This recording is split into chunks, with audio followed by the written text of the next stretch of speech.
this introductory video. Today I will be talking about ethical hacking, and I will also introduce you to the course itself. So first off, you might have noticed that the term ethical hacking is composed out of two words. You have ethical and you have hacking. Now hacking, uh, the definition of hacking is quite broad. I mean, it encompasses a very wide range of activities. However, if you actually go to any of the online dictionaries pretty much, and if you type in the term hacking, generally it will say that it has something to do with computers. I cannot say that that is not true. However, that is only a small portion of the definition.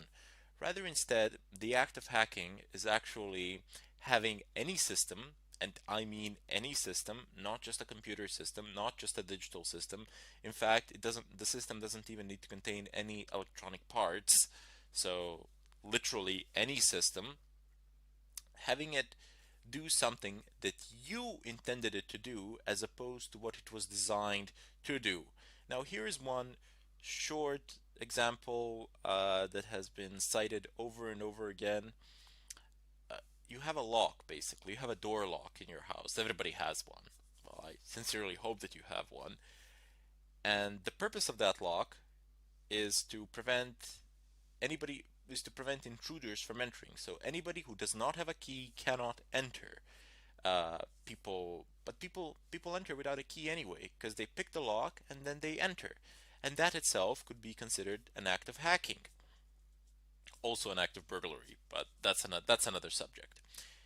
Anyway, the ethical side of it would be when you have these large automobile industry uh, manufacturers, and then they hire these burglars to come and pen test their locks. So basically, they pay them very good sums of money to go to their factories and to try to unlock their cars. Uh, this doesn't need to apply only to locks for cars, it can also apply for your door locks. Manufacturers of pretty much all sorts of locks, they hire people to actually try and pick lock them, and then if they succeed doing it, and if they succeed, they pay them a very good sum of money. I do believe that prices for one car manufacturer, they went up to 1 million euros if you manage to break their locks. But what I'm trying to say here is that they have the ethical side of it would be when you have a permission to do it, when it's within the constraints of the law. And the act of hacking itself can be within the constraints of the law, but doesn't necessarily need to be. Anyway, we will not be focusing on those types of logs today, or during this course. During this course, I will teach you how to penetrate networks, how to exploit systems, how to break into computers, how to compromise routers, etc. You will be after you've finished this course, after you've absorbed all the information in it, you will gain the ability to do some serious damage. Now, because of that, I wish to give a disclaimer here. So first off, I do not encourage any sort of illegal activity. Furthermore, I strongly advise against it, and I am against it. So you do not have any legit need to do anything that is against the law with the knowledge that you're going to get during this course, because you're going to get some pretty good knowledge and you can abuse it very easily.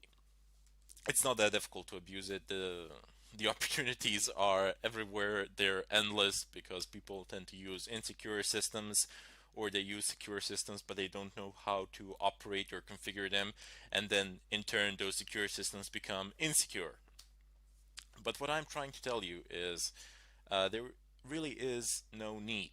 I mean, if you want to do it for the money or something like that, you can make the same amount, if not more, in a perfectly legitimate way.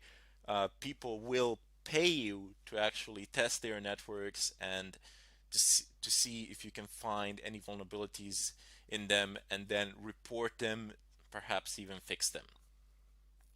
So However, if you do decide to do something against the law in any country, I am not responsible for it. That is what I want to say. I do not claim responsibility for it, as I have already stated that I am doing this for purely for educational purposes, and I do not advocate the use of this material for any sort of illegal purpose. Now, I hope you understand why I had to make this disclaimer, and I this is not what I said. These are not just empty words. I really do stand by it, and that is my philosophy as well. In any case, during this course, I will show you numerous examples, methods. You will need some prerequisites over which I will go in the next tutorial.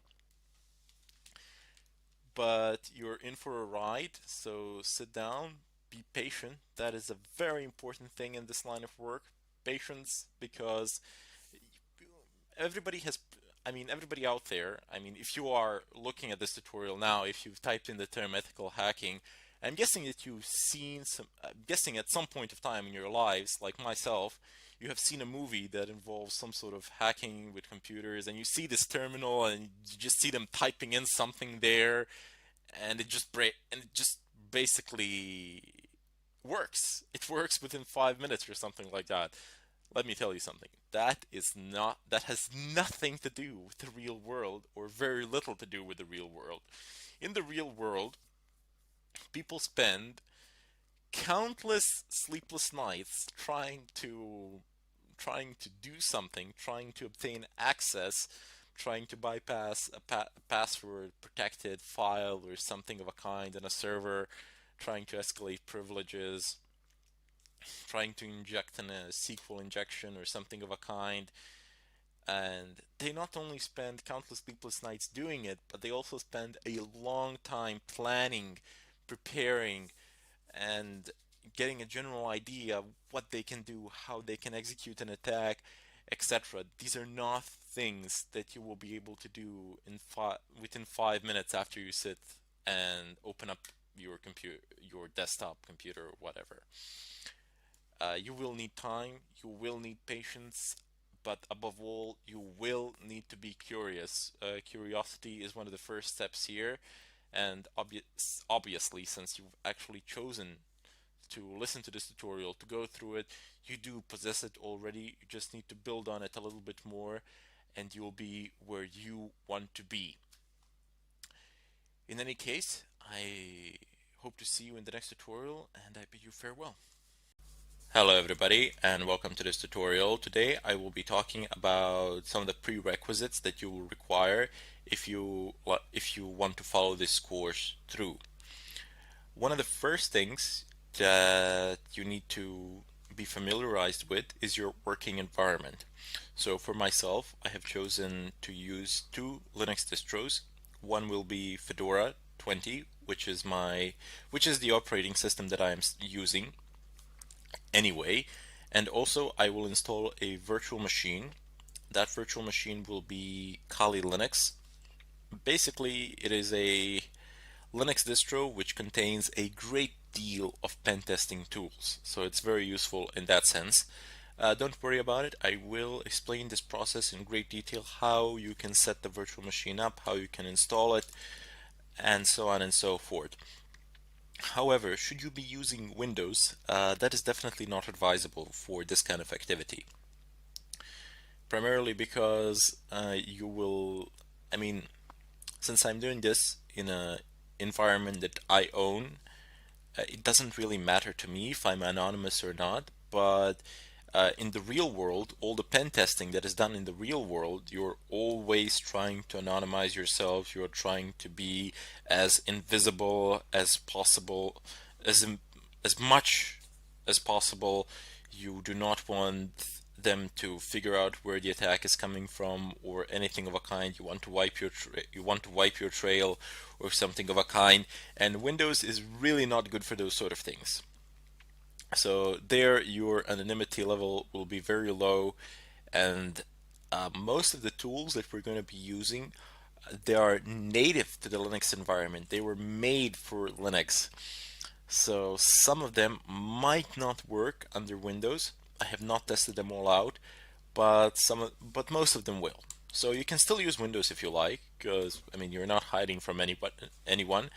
But since I'm recreating the real life scenario here, I do need to actually use proxies, VPNs, and so on and so forth, just to show you how it is done, how you can do it. Also, for all the Mac users out there, if you're using Mac OS X, it doesn't really matter which version. Most of the stuff should work like no problems. The procedures are fairly simpler. The command line tools are the same. How you install them differs, but pretty much you will be able to run the same commands as me. So there shouldn't be any problems there. Your anonymity level with Mac OS X should be relatively good, but still on Linux you have the greatest anonymity, and you are rather safe in that sense. Other than that, you will also require working internet connection. And even though all of these attacks that we're going to do today, well, most of them, they work much, much better if you have an extremely fast internet connection. But some of these attacks are actually conducted from public Wi-Fi's, in real life anyway. We'll just pretend I will set up a wireless access point in my house and load it so that it's similar to the public Wi-Fi, which is very slow. Some of these attacks, as I said, they go over public Wi-Fi's, and as we all know, and as we've all painfully learned, public Wi-Fi's are not the fastest internet connections out there. So primarily because you have a lot of people that are connected to them, and there's a lot of data going through.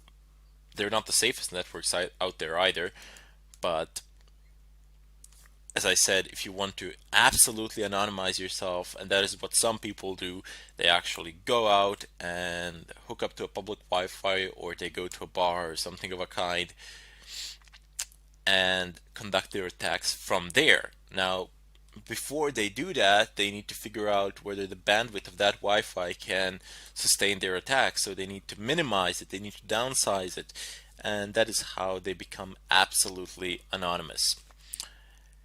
Anyway, the third thing that you will absolutely need, so these three things, these are the basic requirements. Everything else will pick up on the way. I will show you how to do it, no problems there. But these three things, I can't really show you how to. I mean, I can, but it's a bit pointless how to go to your ISP and hook it up to the internet and hook your telephone to the internet or something of a kind. But in any case, the third prerequisite is a working wireless card. And when I say working wireless card, most of the devices have them. Pretty much all laptops from 2005 or from 2008 were standardized with wireless cards. If you're using a desktop machine that doesn't have a wireless card, you should, but it's not, you don't need to. But however, if you want, you won't be able to follow through a portion of this tutorial then. You should go out and buy a USB wireless card or something of a kind. They're pretty cheap, I don't know, 10-15 bucks. So they're not that expensive, and you can get them pretty much anywhere. Anyway, as I was saying, what I mean by a functional wireless network card is that it is recognized by your operating system. So if you are using a Linux distro like I am, you need to make sure that that the kernel of this Linux distro actually has the necessary drivers for the wireless card that you are using at the moment. If you're probably using Atheros or Broadcom, Atheros should be fine. Pretty much Linux kernels support a large amount of Atheros devices, if not all of them, in terms of network cards, so that should be fine. There were some problems with Broadcom, but that's as far as I'm informed, that has been solved, so no big deal there. If you're uncertain how to check whether your wireless card functions under your Linux distro, well, just try connecting to a Wi-Fi. If you can connect, to a Wi-Fi access point. If you can connect, obviously it works. If you can't, it doesn't work. But don't just hop to a conclusion that it doesn't work. Maybe it's just turned off or something like that. But do not worry, I will show this in greater detail in the follow-up tutorials where we actually go over the installation process and all of that. Now there are a couple more things which we need to go over before we head over and start the installation. I would just like to go over some basic terms over some basic terminology that you will need in order to be able to follow this course, in order for you to be able to follow the future tutorials. In any case, I bid you farewell and I thank you for watching. Hello everybody and welcome to this tutorial. Today I will be talking about some of the basic terms which you will need in order to follow this course through. So first off, you have three main categories of people. There are white hat hackers, gray hat hackers, and black hat hackers. Everything that we will be doing falls into this category here. So white hats. Those are people whose activities are within the confines of the law. There are people such as pen testers, ethical hackers, people like you and me, and so on. Then you have gray hat hackers whose activities are bordering between legal and illegal. It's a bit of a shady area there. In addition to that, you have the most known category, which is black hat hackers.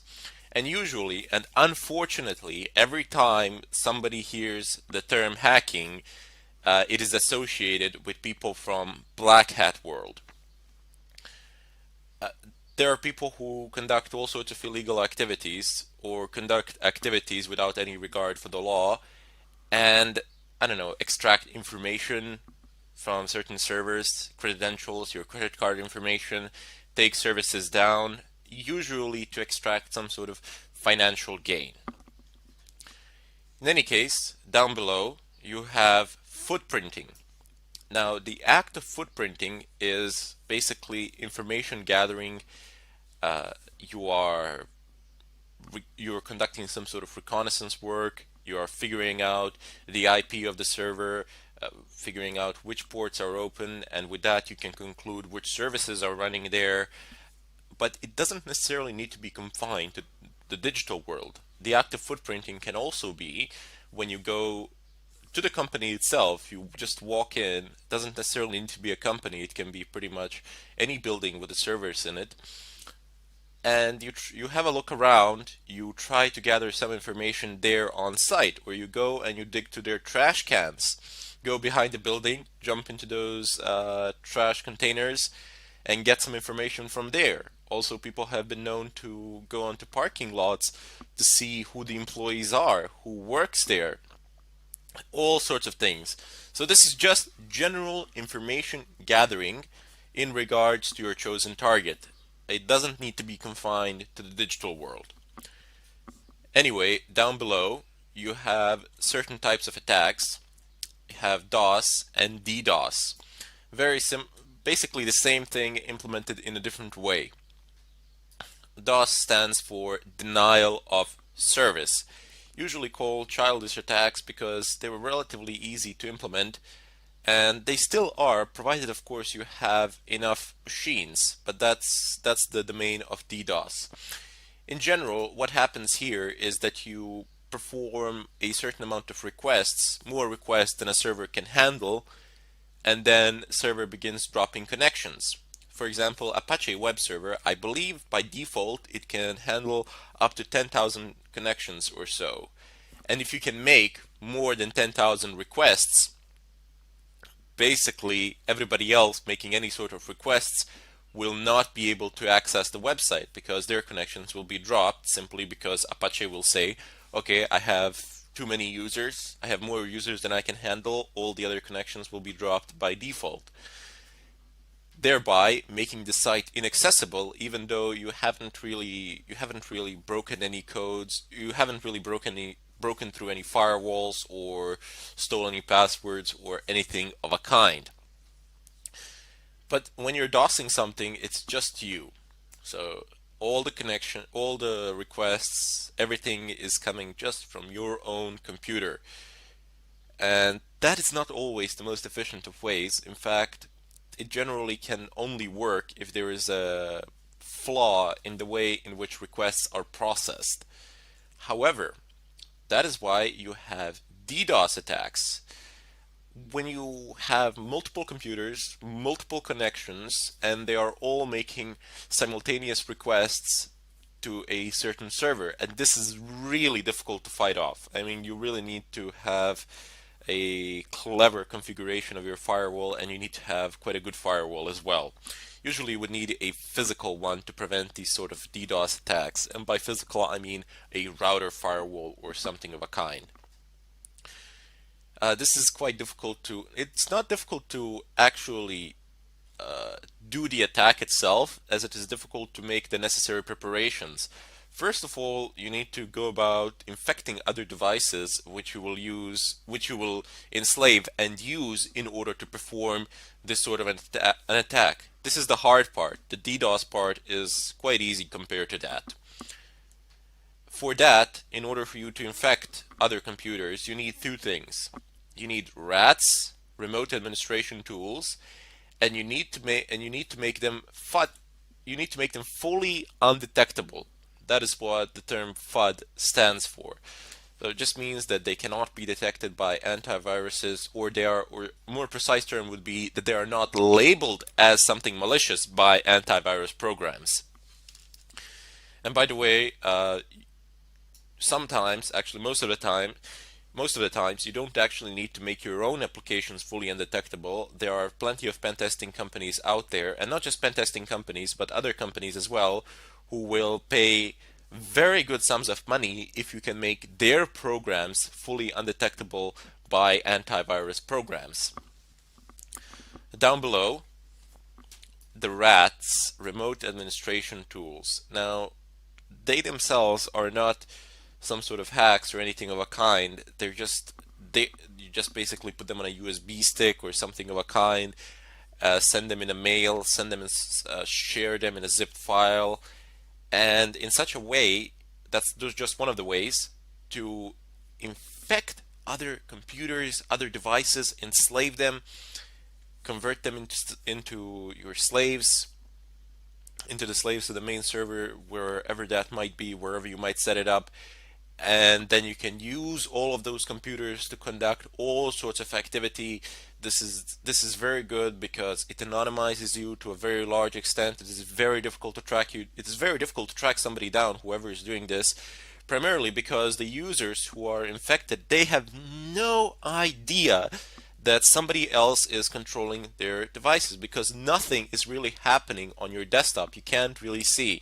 All the processes running are being run in the background, and your processor is executing them using up. The only way to see it would be basically to start up a task manager or something of a kind, and then see the running processes, and perhaps you could spot it there, but not even there if somebody has implemented a rootkit. So a rootkit is a tool basically which you install onto an operating system, and it is able to hide running processes from the system itself. So when you, for example, start a task manager in Windows or something of a kind, the purpose of a rootkit would be to hide the processes from the task manager. Basically how it works is that task manager requests information from the system, from the kernel, and then the kernel of the system responds, which is the core of the system where all the drivers and the key functionalities are. The kernel of the system then responds, hey, I have this, and this process running, here you go. But what rootkit would do is redirect those requests from task manager to itself, and would basically say, I don't have such processes running. So very, very dangerous and potent combinations here that we will use later on as we progress through this tutorial, but for the time being I just wanted to give a bit of an introduction to it and give you an idea of what we shall be doing through some of these basic terms and concepts. Next up we have phishing attacks. Now phishing attacks are basically when you apply some sort of bait, somebody bites it, and then you pull on it. Simple as that, right? As the same way you do phishing. Well, not quite. Phishing attacks would be when you get I don't know, an email from someone, and there's a link in it. You click on it, and it throws you somewhere, I don't know, onto some website. It perhaps looks like something legit. It perhaps looks like a website that you are using or something of a kind, but it is not. And you pass in your credentials, and that can be a problem. But this is generally avoided today. This is not something that happens in such a way. Rather, instead, what happens these days is that the DNS servers get changed on your routers, and once that happens, all the requests that you make on your web browser get redirected. So for example, if you type in facebook.com, you're going to get a domain with facebook.com from some private DNS server, God knows where, whose MX records are altered, and they have been configured, for example, to make redirections to interpret, sorry, not redirections, but rather instead to interpret facebook.com to a certain IP address that does not belong to Facebook or anything like that. So you open up your Facebook, it looks exactly the same. There is no way to tell because in the upper left corner of the screen you have the domain name written. It's www.facebook.com, and basically provide in login credentials. Once you do that, they're gone. Somebody has them. One of the one of the ways to detect this, even though it's very, I mean, it's not hard, but nobody really pays any attention to it. In the upper left corner, you might check whether the protocol is HTTPS instead of HTTP. Because usually, if these kind of attacks are conducted, it's not going to be HTTPS, as that is a lot harder to implement. But if it is HTTPS, there really wouldn't be any legit way of figuring it out other than actually checking the keys, checking the certificates, and nobody actually does that. I mean, well, maybe not nobody, but 99% of users out there are not going to bother to go about conducting such checks.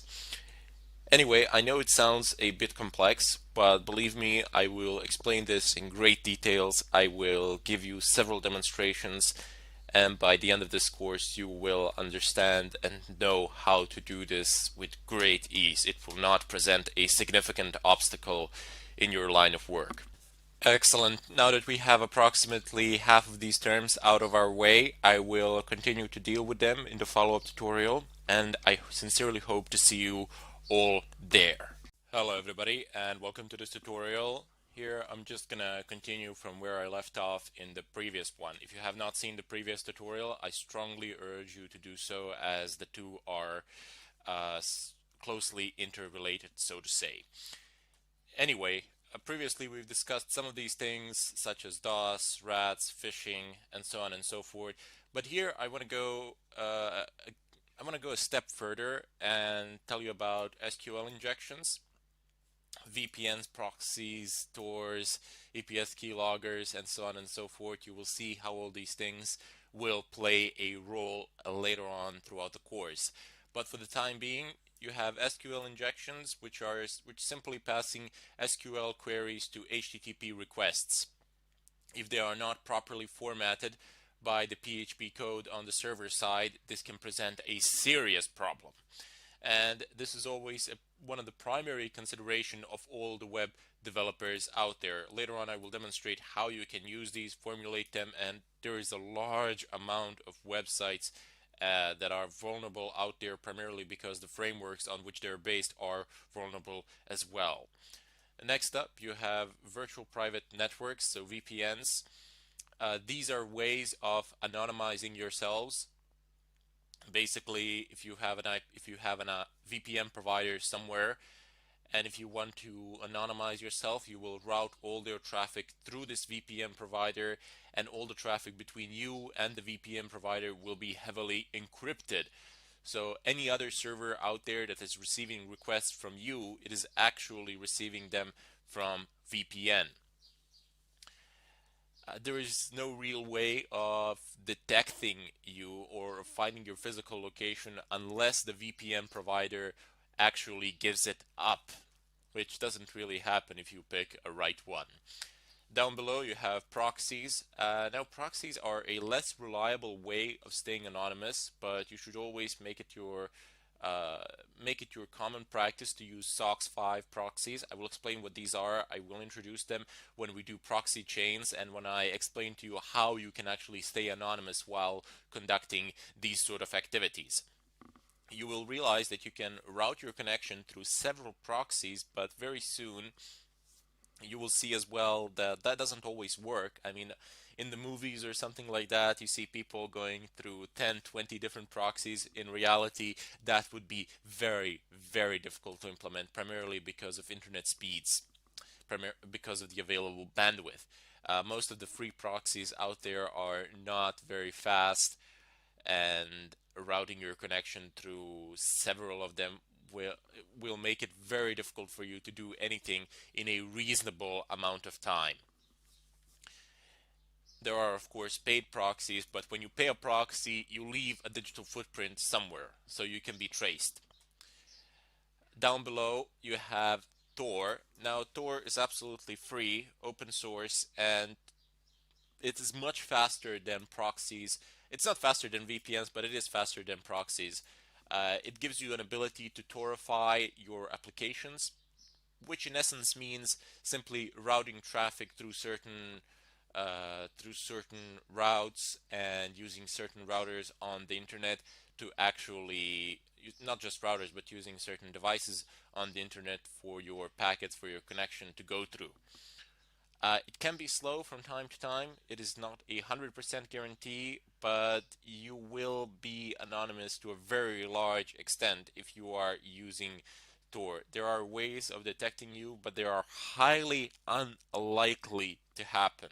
Like 99.99% of time, you will be almost 100% anonymous, which is a very good way of functioning. Also, you have the Tor browser, which allows you to access dark web or the hidden web, however you wish to call it. Basically, those are .onion websites, and they are not indexed by any of the search engines out there, and they cannot be accessed via regular internet browser from the regular internet browsing perspective. You cannot, I mean, if you open up Firefox and if you have your internet connection, and if you don't have your internet connection configured in a proper way to connect to a network or something of a kind, you will not be able to access any of the hidden webs or dark webs, website services, and so on and so forth. I will also show you how to access dark web and how to use it, as it has a vast amount of resources that are at your disposal, most of them free, some of them paid, and so on and so forth. Down below you have VPS. These are virtual private servers.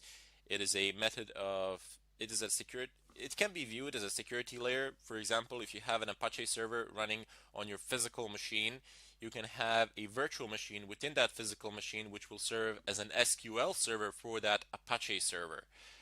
This is done so that the SQL server cannot be accessed from outside and that you don't have an SQL port open on your physical machine. So only devices, only programs and users from that particular machine will be able to access the virtual machine where the SQL server is. Bit of back and forth action here. It might sound unclear or something like that, but I don't want you to worry about it now. When I show you the examples, when you get into it, you will understand it. I guarantee it to you. So no problems there. Here, I'm just introducing you to the terminology and giving you an idea of what is to come. Excellent. So we also have keyloggers, which are tools that are used to steal credentials, and not only credentials, but also used to extract information. If you manage to deploy a keylogger on a machine, you can configure it to record all keystrokes and then to send them to a mail address, to an FTP server.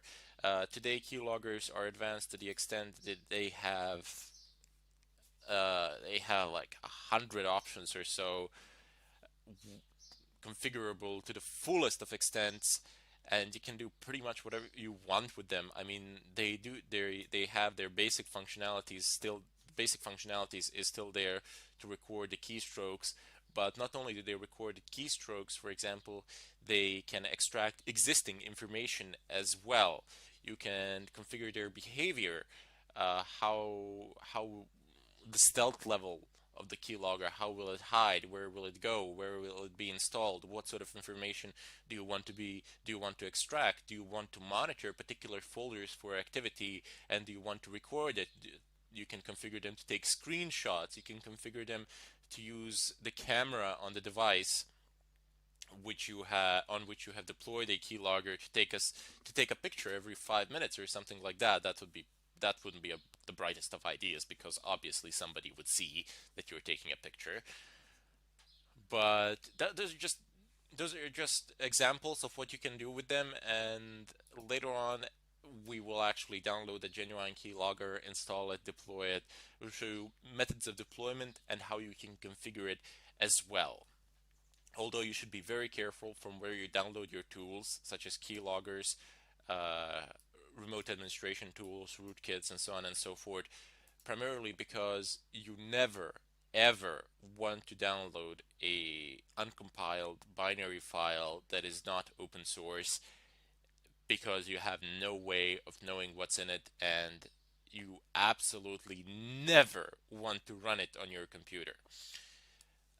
You might get what you want, a keylogger or something of a kind, but your computer might get infected with exactly the same keylogger that you plan to deploy somewhere, or with exactly the same rat that you intend to deploy somewhere. So that's not a very bright idea. You should use verified sources of such tools.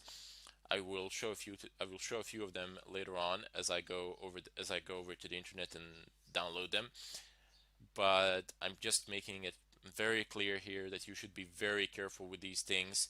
And one of the foolproof methods of doing this is actually configuring a virtual machine and doing this sort of activity on that virtual machine. So even if you get infected or something of a kind, it doesn't matter. It's a virtual machine. You can reinstall it anytime you want, very fast. Pretty much no information will be lost there. More importantly, the primary file system on your main physical machine will not be accessed from the virtual machine.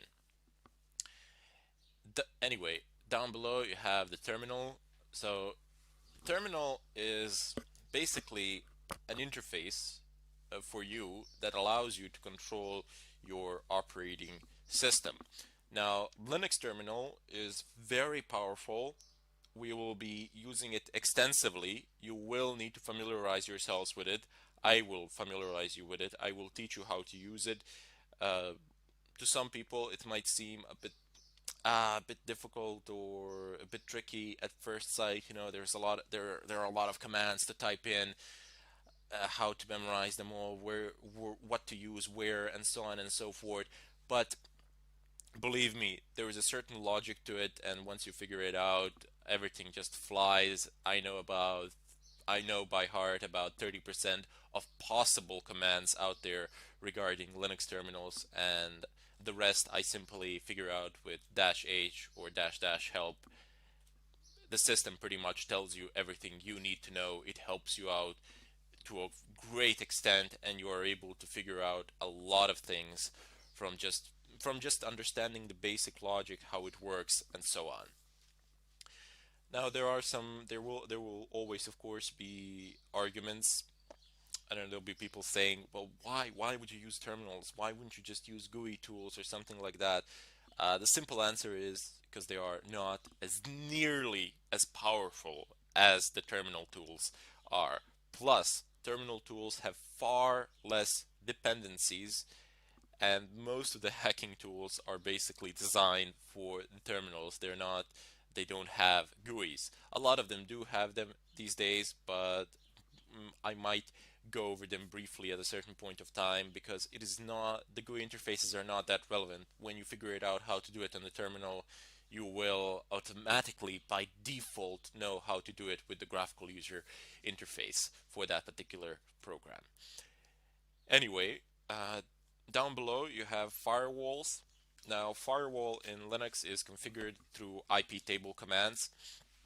You keep on passing arguments and configuring these firewalls, and this is one of the main reasons why you should not be using any distribution of Windows for this particular tutorial. To follow this tutorial, you will need to install as I said previously, you will need to install either a Linux virtual machine or create a dual boot or something of a kind. Uh, I will of course show how to do this and demonstrate it in great detail. But one of the main reasons, the firewalls are one of the main reasons why we can't use Windows for these sort of purposes. Uh, Linux firewall is open source and it has ridiculous amount of options. A ridiculous amount. I'm not kidding here. You can do with it pretty much whatever you want. You can configure, you can close open ports, forward connections via ports or via IP addresses. You can just forbid certain protocols on certain ports or forbid certain protocols for certain IP addresses, do all manner of forwarding and redirection and so on and so forth. This is all available for free with a Linux firewall. Whilst in Windows you will have some of these options, but most of them you won't unless you, for example, buy a certain package or something like that, which is not something that we really want to do here. We want to keep this budget friendly, and we want to have a powerful firewall which can do pretty much whatever we want it to do.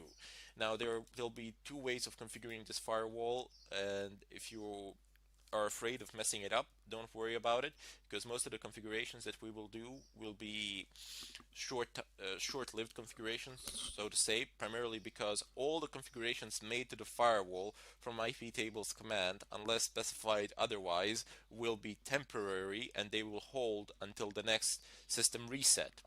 There is a way to circumvent this, of course, and to configure the firewall rules in the configuration file directly and thereby making the changes permanent, which is also one of the ways of doing it, but I don't generally prefer it. I prefer to have a script somewhere which you can run at any time and it will configure your firewall by default. This is primarily because you won't have your tool set on a USB stick or somewhere online or something of a kind, and you have these quick scripts which you generate and then they perform these tasks for you in an automated fashion. It's really simple. I will show you how to make these scripts. You do not necessarily need some advanced programming knowledge or anything of a kind. Basically, what these scripts are a list of Linux terminal commands, which we will do anyway. So basically, the script would consist out of a list of those commands, and then you just change the mod of the script to be an executable file, run it, and all those commands are you are passed to the system, and those tasks are finished in an automated fashion by default.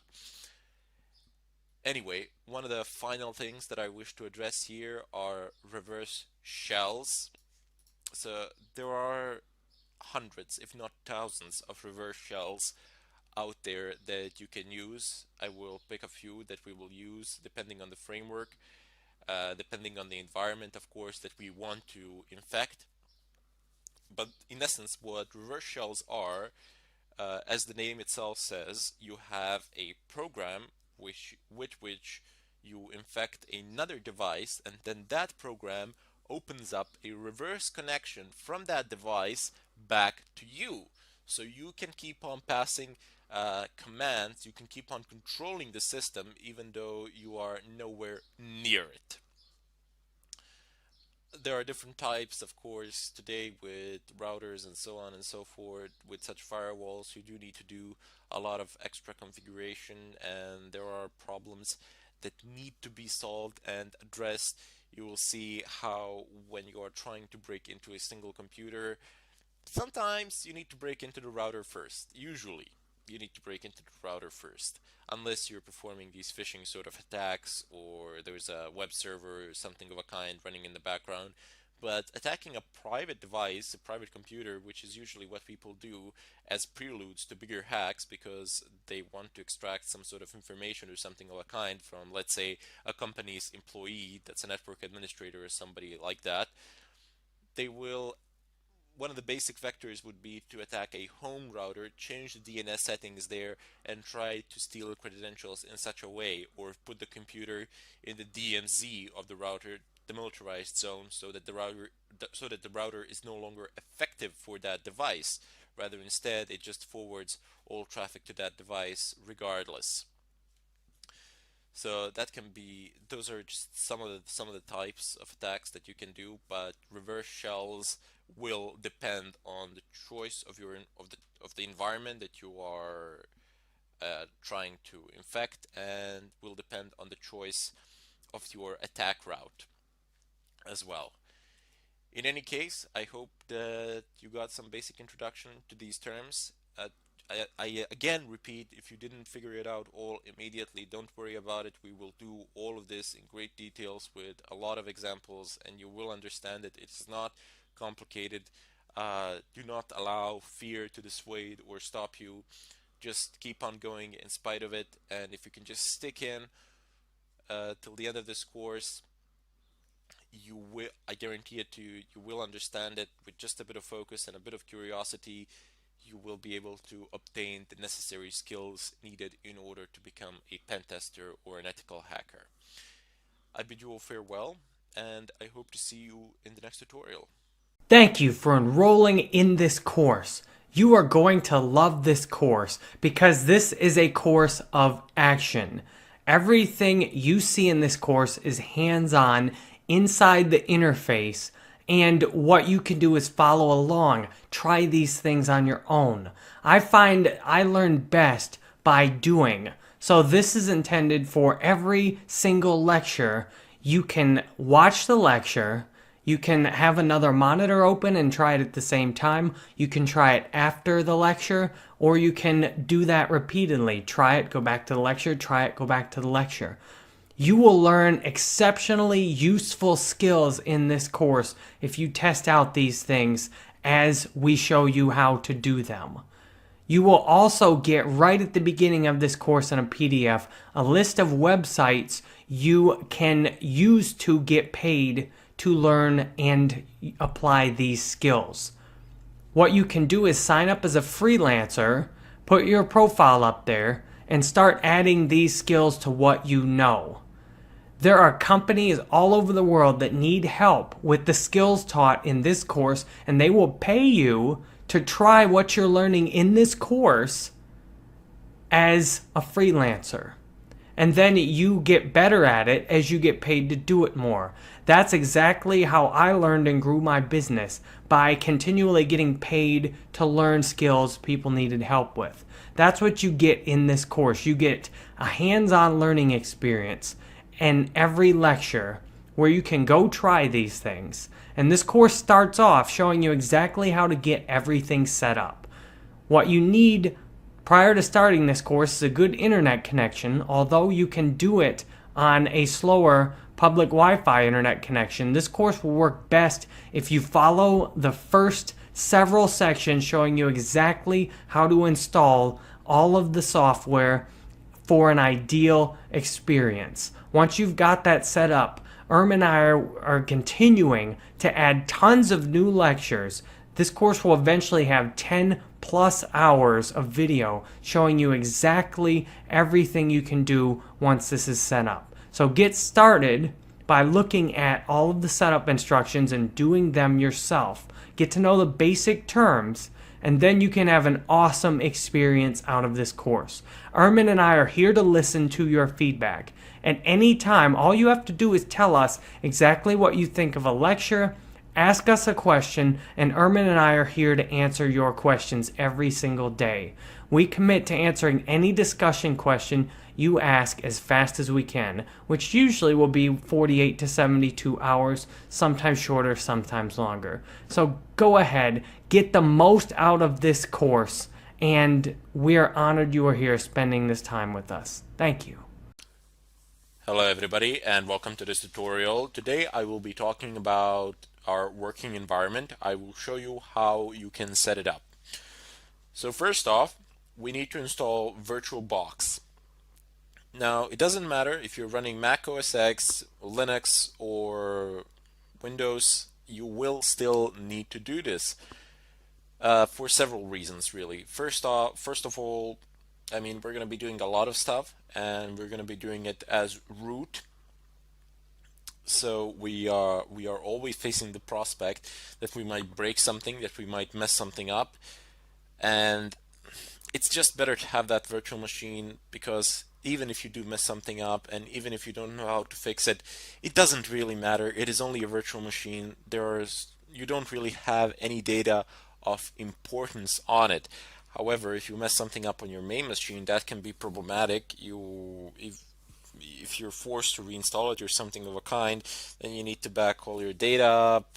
You need to figure out where everything is, etc. But, or you can try fixing the problem, and depending on what that is, it could consume a large amount of your time. So just take my advice for it and go ahead and install VirtualBox. It's not that complicated, it's pretty simple. I'll show you how to do it in a minute. There is another reason why we're installing a virtual machine, and that is safety. We're going to be downloading a lot of stuff from the net, and even though I will be using sites that I consider to be safe and that a lot of other people consider to be safe, it is always good to have that extra layer of protection. So even if something happens on your virtual machine, even if it gets compromised or something of a kind, it's fine. It's a virtual machine. No problems there. There's nothing of importance there. Your private information is not there. Your credit card is not there. There is literally nothing there aside from the tools that you are using that can be obtained from the internet anyway. So, without further ado, let's just go ahead and see how VirtualBox is installed. Now, there are two ways of doing this. One is preferable over the other. So, the first method is a lot simpler. So you can just go ahead, open up your favorite browser. Mine is Firefox. Use your favorite search engine. Type in VirtualBox. VirtualBox. Press enter, and there you go. Straight off the bat, you have official site VirtualBox. Just gonna go ahead and open it. In the left corner, it says about screenshots. There's a download of documentation here. For the time being, there really isn't any need to go over it. Rather, instead, just click downloads. Excellent. So here you have a list of host machines. Have VirtualBox for Windows hosts, for OS X hosts, for Linux hosts, Solaris hosts. Actually, for Solaris, you can just use it from the repositories immediately. But for the time being, we cannot use the repositories. We need to configure them in Linux, and repositories in Linux are places from where you pull your software for your Linux distro. Anyway, we will need VirtualBox for Linux hosts. I have already downloaded it in order to save time in this tutorial, but you just click on it and then it pops. So you have these guys are amazing. They have this virtual machine manager set up for multiple Linux distributions. So you have Ubuntu, you have Debian. Not sure why they actually separated Ubuntu and Debian, but it doesn't really matter since Ubuntu is based on Debian. Pretty much everything that works in Debian will work on Ubuntu as well. You have OpenSUSE. Wow, we even have the enterprise. But for the time being, I'm interested in Fedora. And even though Fedora 21 came out and it says here Fedora 18, that's perfectly fine. It's going to run no problems. Anyway, right next to it, you have i386 and AMD 64. What these markations mean? Well, basically, they're just references to 32-bit and 64-bit architectures. If you do not know what your machine is, whether it's 32-bit or 64-bit, well, no problems there. Just go ahead and open up your terminal, type in uname space dash a, press enter. You don't need to be root to do this. You can do this as pretty much any user, and you get a listing of information here. So you have Linux platform, local host, that's the domain. You have the version of the kernel and Fedora distribution as well. It's number 20. And then you have the architecture. So it's x86 underline 64. There we go, 64-bit architecture. Fantastic. Now that we have established that, you can actually go ahead and click on it. If you're using a 32-bit one, just click on the 32-bit one. The procedure is absolutely the same. There are literally no differences. It gives me an option to save a file, so just click save and then click OK. That will download the file for you in the default downloads folder, unless you've configured it in a different fashion. I'm just going to go ahead and cancel it because, as I said, I've downloaded it previously in order to save some time in this tutorial. So just cancel. Go back to your terminal. Now clear the screen. You will need to be root in order to do this. So just type in su, press enter, and type in your password. And of course, I got my password wrong. I'm quite famous for doing this. I don't know why, but it's fine when I forget my passwords. When I forget my encryption keys, that can be a bit of a problem. Anyway, there is a tool for managing RPM packets. As this is a Red Hat distro, all the packets, software packets for it have an extension .rpm. Here, let me just go ahead and show this to you. I'm going to go ahead and create a bit of a bigger zoom in so you can all see what I am doing here. Now, I am currently using the terminal, and I will give more detailed explanations. I will instruct you on how to use it. I will explain pretty much all the commands that we will be using in great detail, but for the time being, just tune in and follow through. So there's a command ls, and then I want to go to the folder downloads. Home, chronic, that's me, that's the username, downloads, and oops, VirtualBox, there we go. Press enter. I'm just going to go ahead and clear the screen one more time. There we go. Got exactly the same thing, but a bit better looking. Anyway, you see this extension that I have marked. It says .rpm. Now, .rpm represents a type of packet that I stated previously that is meant specifically for certain Linux distributions such as Red Hat, Fedora, CentOS, and a few others. What you can do is use your default RPM software. So just type in RPM space -i. -i argument is for install, and then specify the path to your package. So home, chronic, downloads, VirtualBox, and press enter from here. Now again, this process is automated. There isn't much that you need to do here. Maybe press yes and that's it along the way. But in any case, this is not the method that you should be using. This is the method that I'm showing that you can use, but I wouldn't advise, as if you do install it like this, it tends to break with newer updates, so it can be a bit problematic.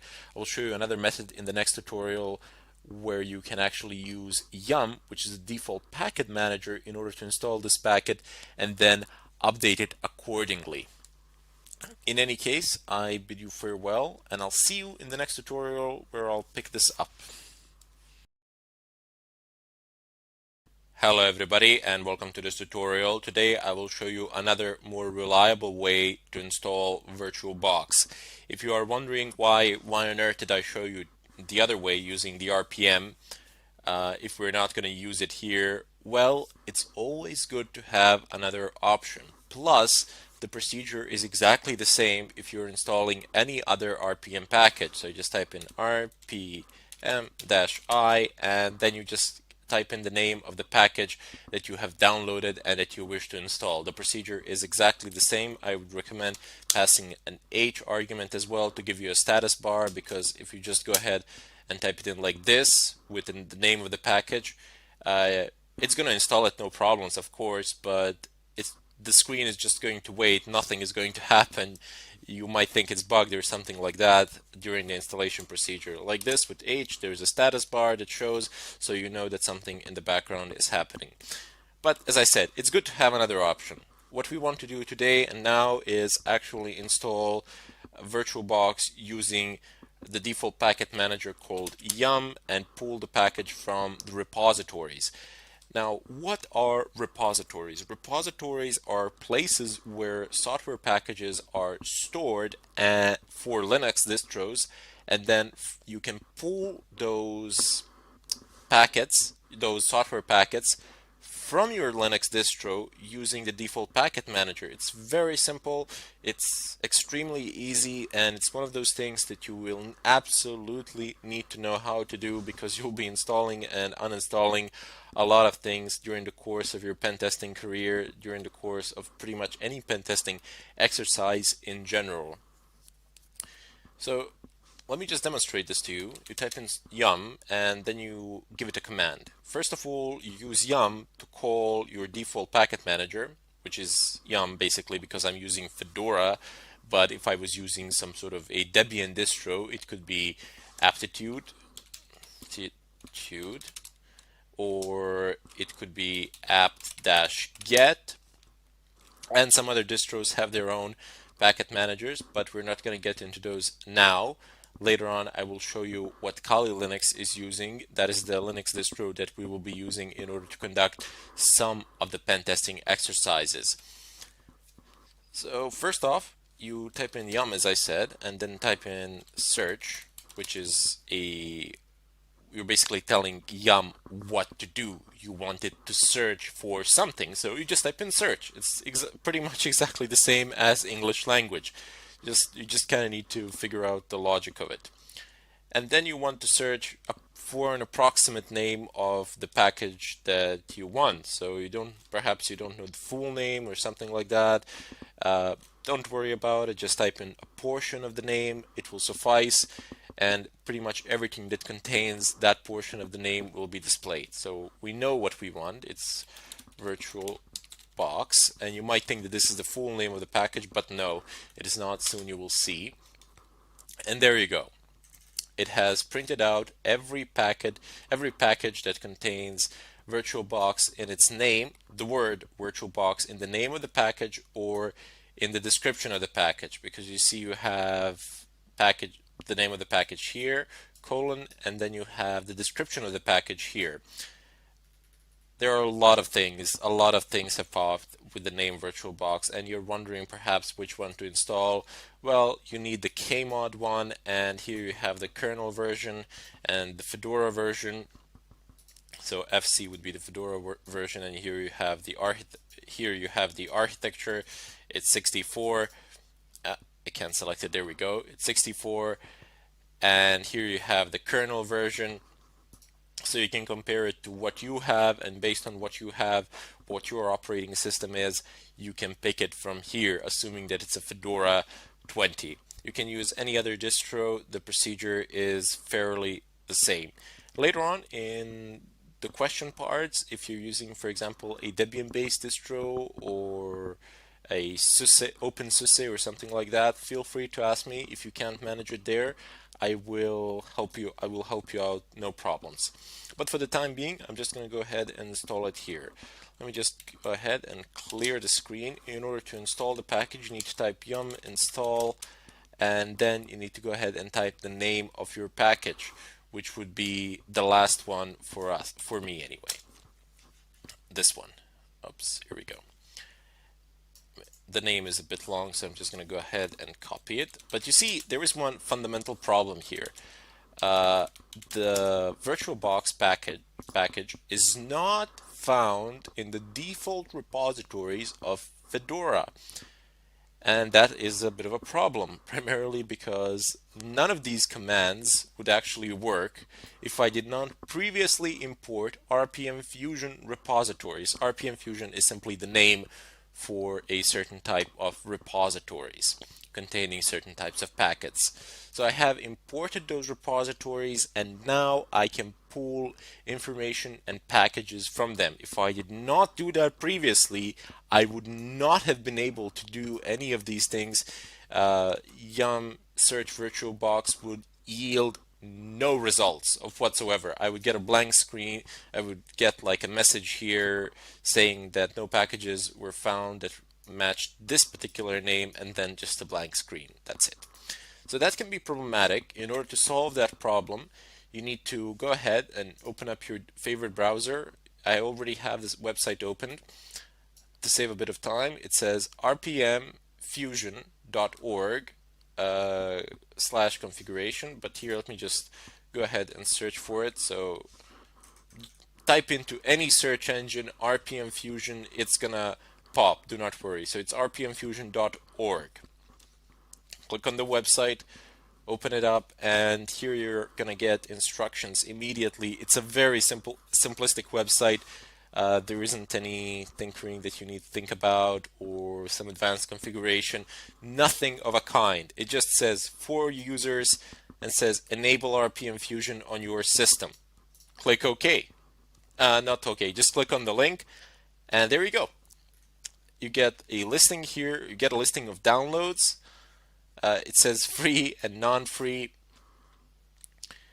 And don't be intimidated with this non-free. You do not need to pay for anything. It is non-free for redistributable software that is not open source software as defined by Fedora licensing guidelines.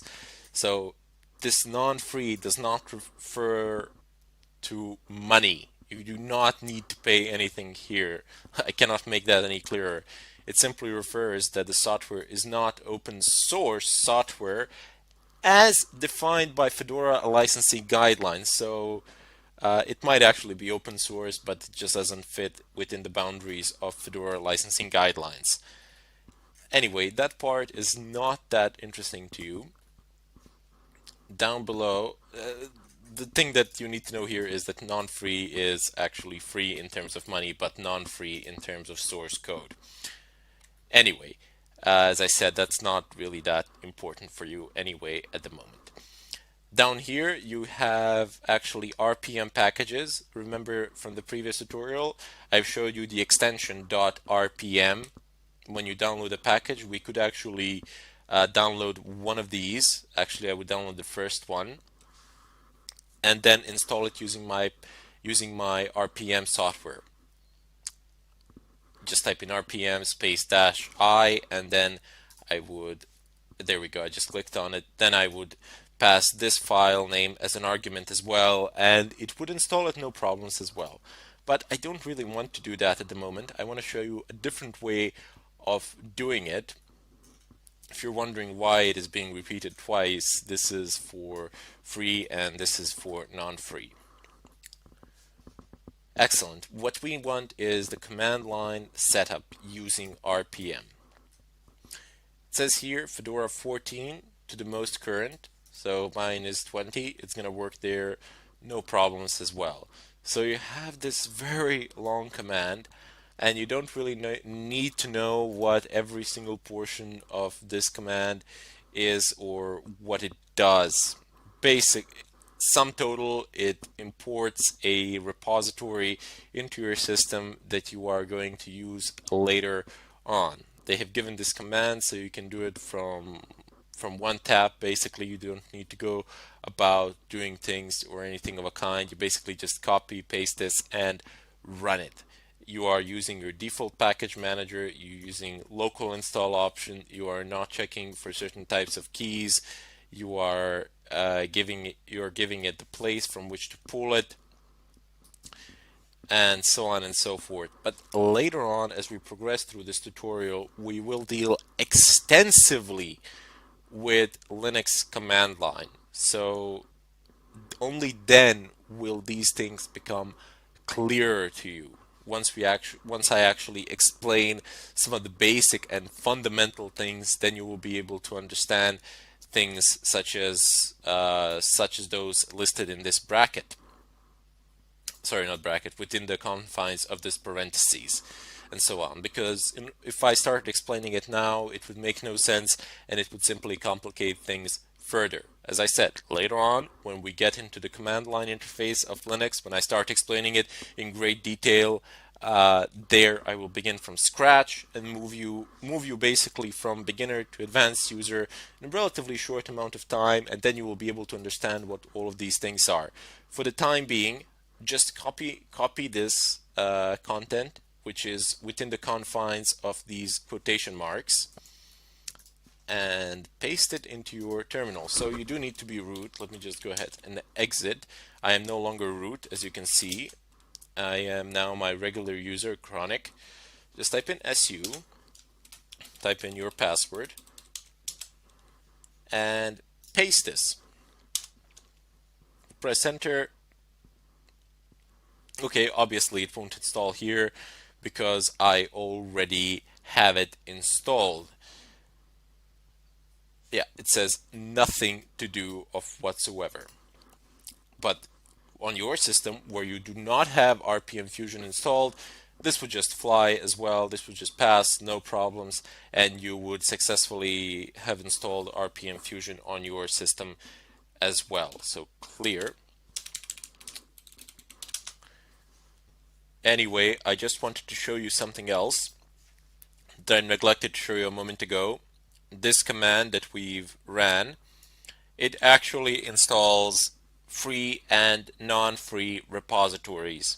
If you just take a closer look to what I am highlighting at the moment, this is the free, so it says http download1.rpmfusion.org slash free slash fedora slash rpmfusion free release. And down below you have the second address, again download rpmfusion.org, and it says non-free. So I'm highlighting the entire thing here. Let me just zoom it in a bit more so everybody can see. And there you go. You have two completely, well, they're not completely different addresses, but they are definitely different addresses referring to different types of repositories.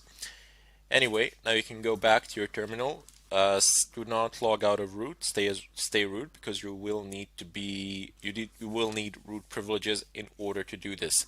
Type in yum search once again virtual box, press enter, take the last one or whatever one suits your current kernel. You check the current kernel by typing in uname-a, and here you go. So it's 3.18.7.100, 3.18.7.100, FC20, FC20, and then you have the architecture listed here as well.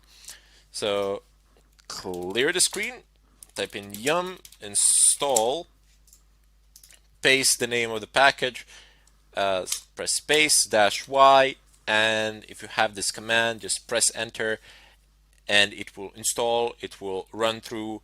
I've already installed VirtualBox to save some time as well. You will have it up and running on your system, and after you've installed it, do not forget to type in yum update as well. So let the system just run through the updates, so you would make sure that you have the latest version, that you have everything up to date and running. In any case, that would be it for this tutorial. In the next one, I will start VirtualBox up, explaining some of its features, and hopefully through the follow-up tutorials, I will start installing an operating system within my virtual machine, within my virtual environment, and we'll see how that process goes. Thank you for watching, and I hope to see you in the next tutorial. Hello everybody, and welcome to this tutorial. Today I will go ahead and download Kali Linux and demonstrate the installation procedure as well within a virtual environment. So first off, go ahead and open up your browser, type in Kali Linux, press enter, navigate over to their website. So it's www.kali.org. It's HTTPS, don't forget to check that. Go ahead and navigate over to downloads. Let me just go ahead and zoom in here. Excellent. So here you have images. So it says Kali Linux 64-bit. You can have a direct ISO download of an ISO file, or you can go over to the torrents and download it from there. Now, Kali Linux, due to the amount of tools that it has and that come pre-installed, is fairly massive for a Linux distro. I mean, it's 3 GB, which is huge. Yeah, that the download of 3 GB, it's not just gonna fly like that. Well, maybe it will. I don't know what sort of a connection do you have, but for the sake of this tutorial, I have downloaded it prior to this, so we don't have to go over through that procedure here of basically waiting for the download itself to happen. Or what you want to do, in case you didn't do it, you can just go ahead and click on ISO, click here save, click OK, and the download procedure will begin. It will be displayed here in the upper right corner. So you see it reports an hour and 20 minutes. I'm just going to go ahead and stop that because I don't want that happening. And then you have the torrent version as well. So you just can click on torrents, save file, open up what is displayed here, and it should open up transmission at some point of time. It's a bit late. Let me just go ahead and try that again. Yep, there we go. So it has a few files marked here. You can just go ahead and click open, and it's gonna start the download process. This might be a bit of a faster option depending on the status of seeders, but it's really up to you. You can't really go wrong, especially if you have a faster internet connection. It will not matter that much to you. Let me just go ahead and close the browser. Now I need to go ahead and navigate over to my start menu and type in VirtualBox virtual, and as soon as you start typing, it gives you a list of options. So just go ahead and pick this one. You might want to pin it to a taskbar or something like that, like I have pinned it to my left panel. Open up VirtualBox. Excellent. So I have a few machines set up here. You can see I have like 1, 2, 3, 4, 5. I have 5 virtual machines set up. I can't run them all at the same time because, well, maybe I could if I reduce the amount of resources that I allot to each one of them, but I will not do that now. For the time being, I want to install a brand new Kali Linux. Before I can do that, I need to do a bit of a configuration. So first off, before the installation procedure starts or anything of a kind, I need to create a new environment in which this machine will be installed. So go ahead and click on New. Type in whatever name you wish. I'm just going to type in Kali, so I know so I know that it's a Kali Linux because I have a lot of other virtual machines here, but you can name it whatever you want. The choice is entirely up to you. Type, it's obviously not Microsoft Windows, it's Linux, and it's not Ubuntu 64, but since it's based on Debian, I suppose I can type in Debian 64-bit here. Not sure if they have Kali, probably not. There we go, they do not have it. It doesn't matter. If you type in version Debian 64-bit, this is gonna work, no problems. Just click next, that's it. Here you will allot the amount of RAM that you wanted to have. Now it's not RAM intensive, it should work fine as it is by default, but I just have a habit of allotting it above 1 GB. But for the sake of this tutorial, I will allot it to 2 GB of RAM, primarily because we will be working with some of the programs that can be demanding and that can be resource intensive. So I want to do this, but don't worry about it if you've given it too much RAM or too little RAM. You can always change this later on. This is very flexible. That's the beauty of VirtualBox. That's why I like it so much. You can change these at any point of time if you've deemed that you need the resources elsewhere or that you have more resources that you can allot here. So just click next. Uh, just go ahead and click create a virtual hard drive now. That is the drive that this machine will be using, and just use this one, VDI VirtualBox. That's the hard drive file type. Click next. Dynamically allocated, that's very important. And you can read here what dynamically allocated means. Basically, it is hard drive file will only use space on your physical hard drive as it fills up to the maximum fixed size. And click next. Here you will allot the drive space. Now, I have a lot of drive space, so I'm just gonna go ahead and allot like maybe 120 gigs. That's gonna be more than enough for this undertaking. Since I do have a lot of drive space on my laptop, I don't really care, but if you don't have enough drive space or something like that, you can go ahead and allot it 50 gigabytes or something like that. Should work fine, no problems. 120 is more than I need, way more. So just go ahead and click create. That's it. Now we have our Kali. Now we have our environment under the name Kali set up. There is just one more thing that we need to do. We need to configure the boot order for this machine, and maybe not the boot order, but rather instead the location of the ISO file which it will pull. So go ahead and right click on it, settings, display storage, click on storage, click on empty. There's this disk icon here. It's when you click on it, it says choose a virtual CD disk file. So I have a few here, but none of these are what I actually need. If you have something in your CD-ROM drive, you can just go ahead and click here, and it's going to pull an image from a CD. But that's not really the case here. We have an ISO file that we want to use, so just go ahead and open it up. Click on Home, and I have it in my downloads folder.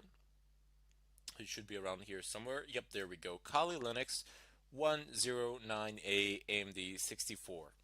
I do believe that I'm slightly behind the latest version, but we're gonna fix that with updates, no problems. Open it up. It says Kali Linux 109A AMD 64.iso, and that is the type of file that we're looking for, .iso. Open it up. There you go. It's now inserted. You can see it here, the blue marcation in the center. It's marked, and Kali Linux is in the tray. So click OK. Double click on Kali, and it says starting. Now it's running. You have a few options here to utilize. You can have live AMD 64, live forensic mode, USB persistence, live USB encrypted persistence, or just go ahead and install it. So what these options are, you have live, which is basically when it runs from a USB stick or something like that. Those are the live boots, can be USBs, CDs, or something of a kind where the system is booted from an external device, and that is what people usually do when they want to access certain services which are protected by the current operating system. So when you bring it down and when you plug in your USB and boot the system from the USB stick, your system, it will not recognize any of the file permissions previously set by the system that was installed there on the hard drive of the machine because it is down. And then you can, I don't know, then you can delete stuff that the system would not allow you to delete. This is one of the way that people have used to actually delete Internet Explorer in Windows, more as a joke than anything else, just to prove that it's possible. And this is also one of the ways in which you can pool the password files in Windows and decrypt them as well. So we will deal with that a bit later on when we get into more advanced stuff.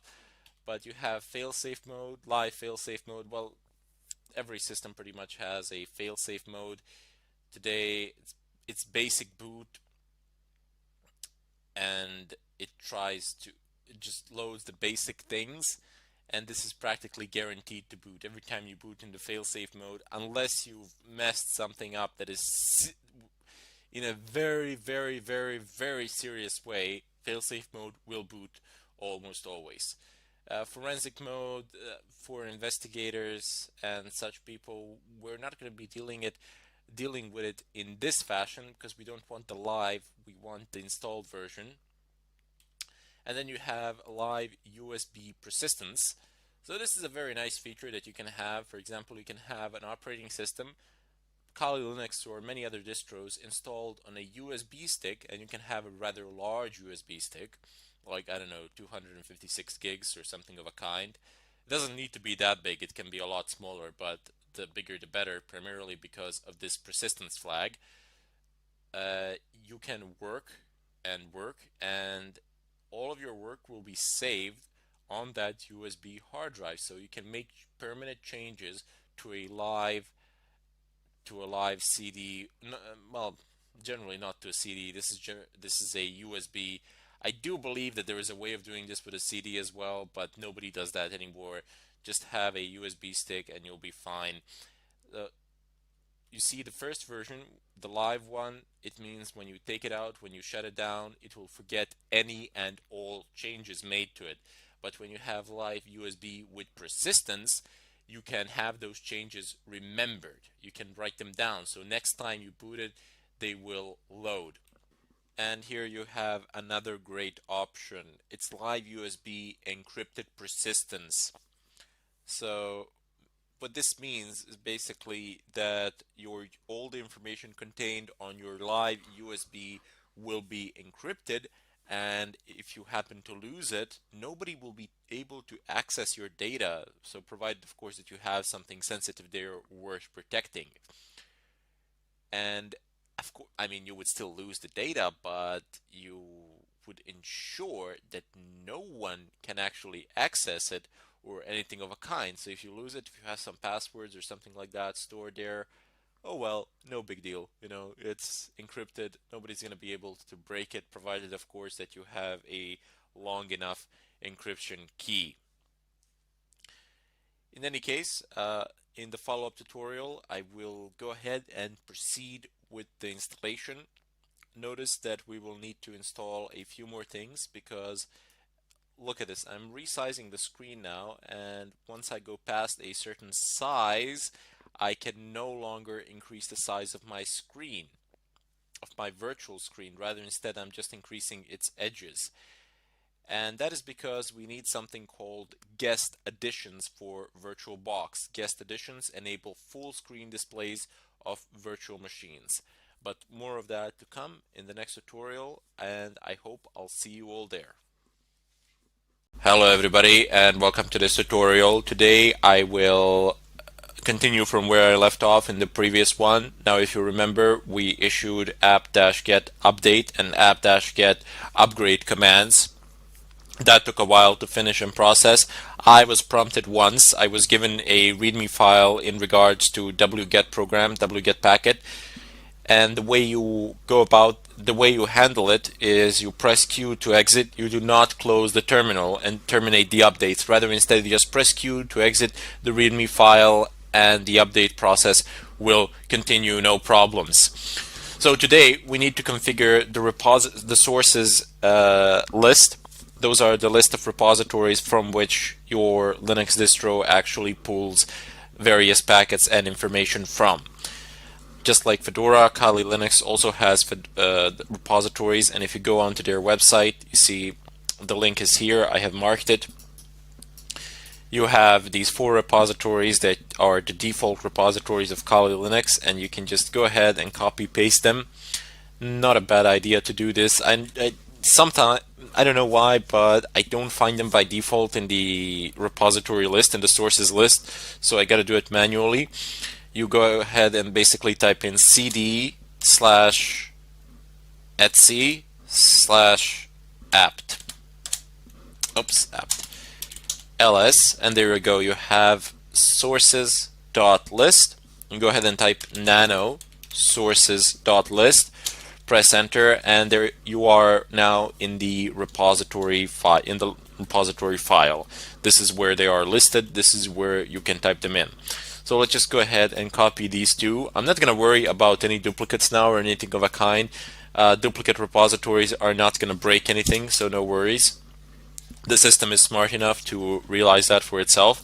So I'm just going to go ahead and copy the 4 of these. Later on, if we want, we can sort this out and remove the duplicates or something of a kind, but for the time being, it doesn't matter. It's not going to break anything. Just copy all 4 of them, press Ctrl O, enter, Ctrl X to exit, and there you go. So once again, Ctrl O to save a file. So press Ctrl O, enter, and then Ctrl X to exit. Excellent. Now that we got that sorted out, we need to clear the screen, and even though we've actually placed our repositories there, it doesn't matter. The system will still not be able to pick anything up from them until we actually perform the following. So we need to do apt-get the space update. So we're not upgrading the system, we're just updating the repository lists. This should go through relatively fast, and at the end it is most likely going to report duplicates, but that is fine, that is okay, there is no problem there. If you're wondering why are we doing this, well, we do need these repositories in order to install the necessary headers for Kali Linux kernel, which we will need in order to install VirtualBox guest editions to get full screen functionality. Because if we continue to work like this in this smaller screen, it wouldn't be good, trust me.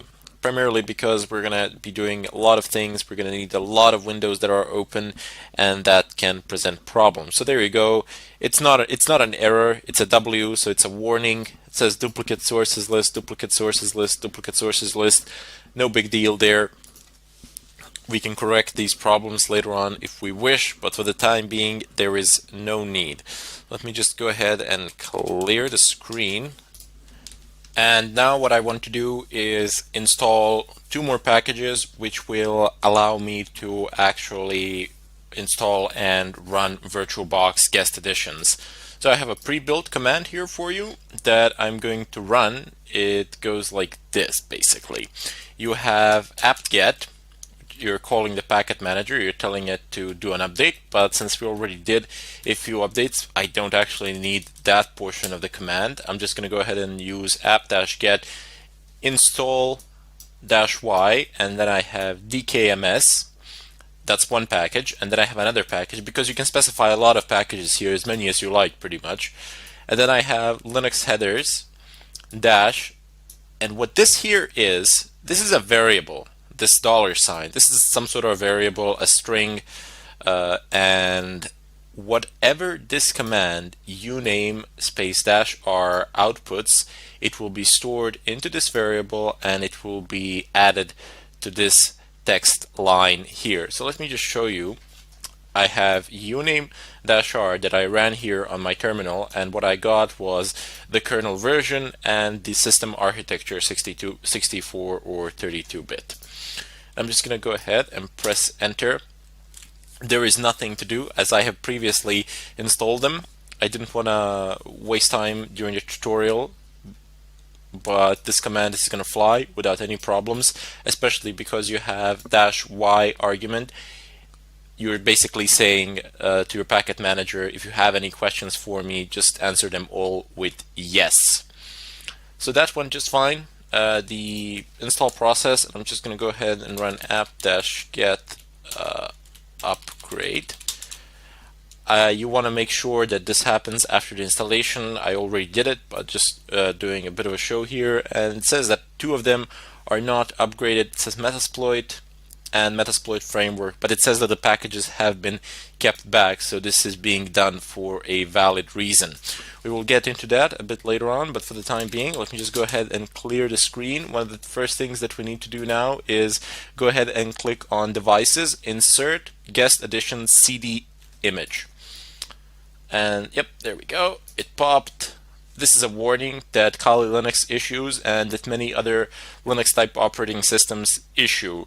If you have content that is on a CD or a USB or something like that, and if it's configured to run automatically, the system will block it and then it will ask you for a permission. So the medium contains software intended to be automatically started. Would you like to run it?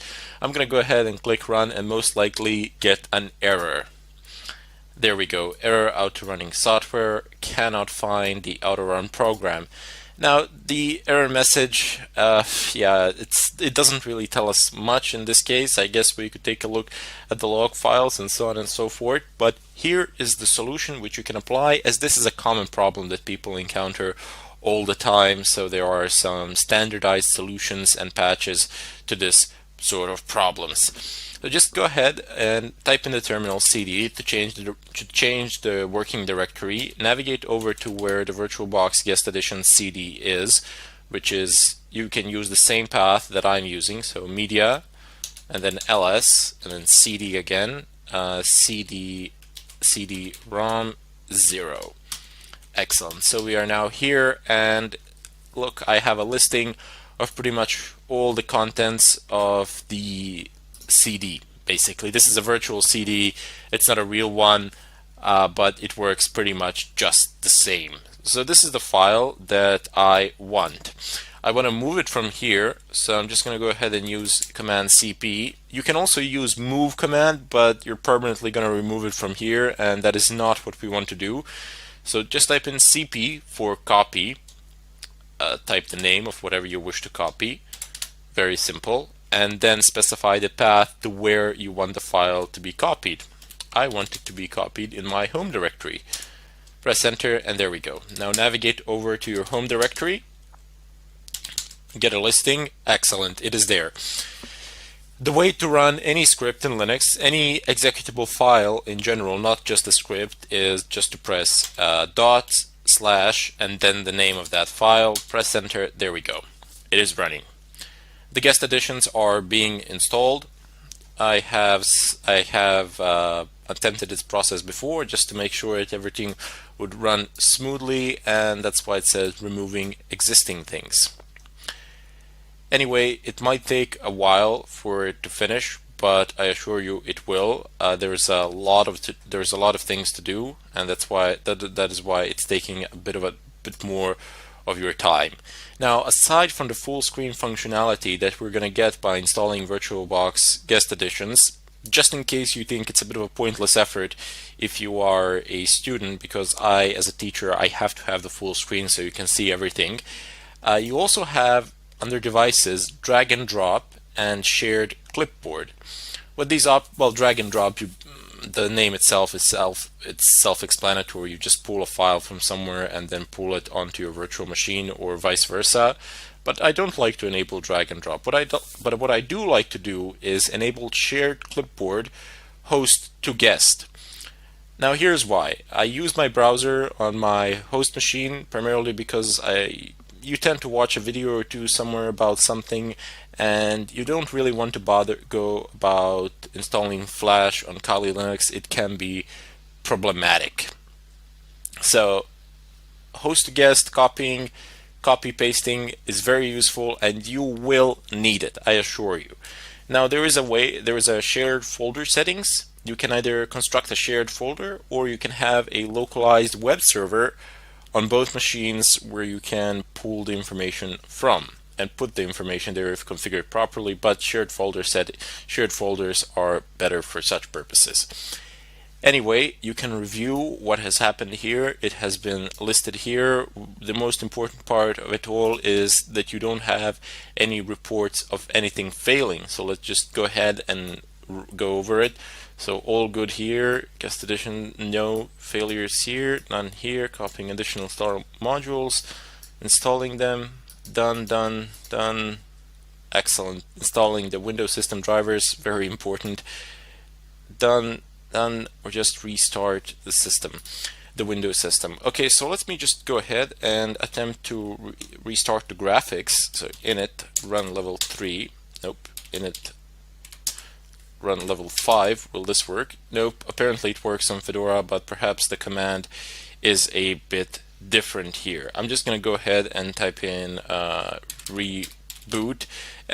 Reboot is a lot safer option. Init 3 and 5, they are run modes of Linux. One is basically without any graphical interface, pure text, and the other one is with a GUI. The safer option when you conduct installation of such packages that relate to the kernel directly, and especially if you have several of them, is simply to reboot the machine just to be on the safe side.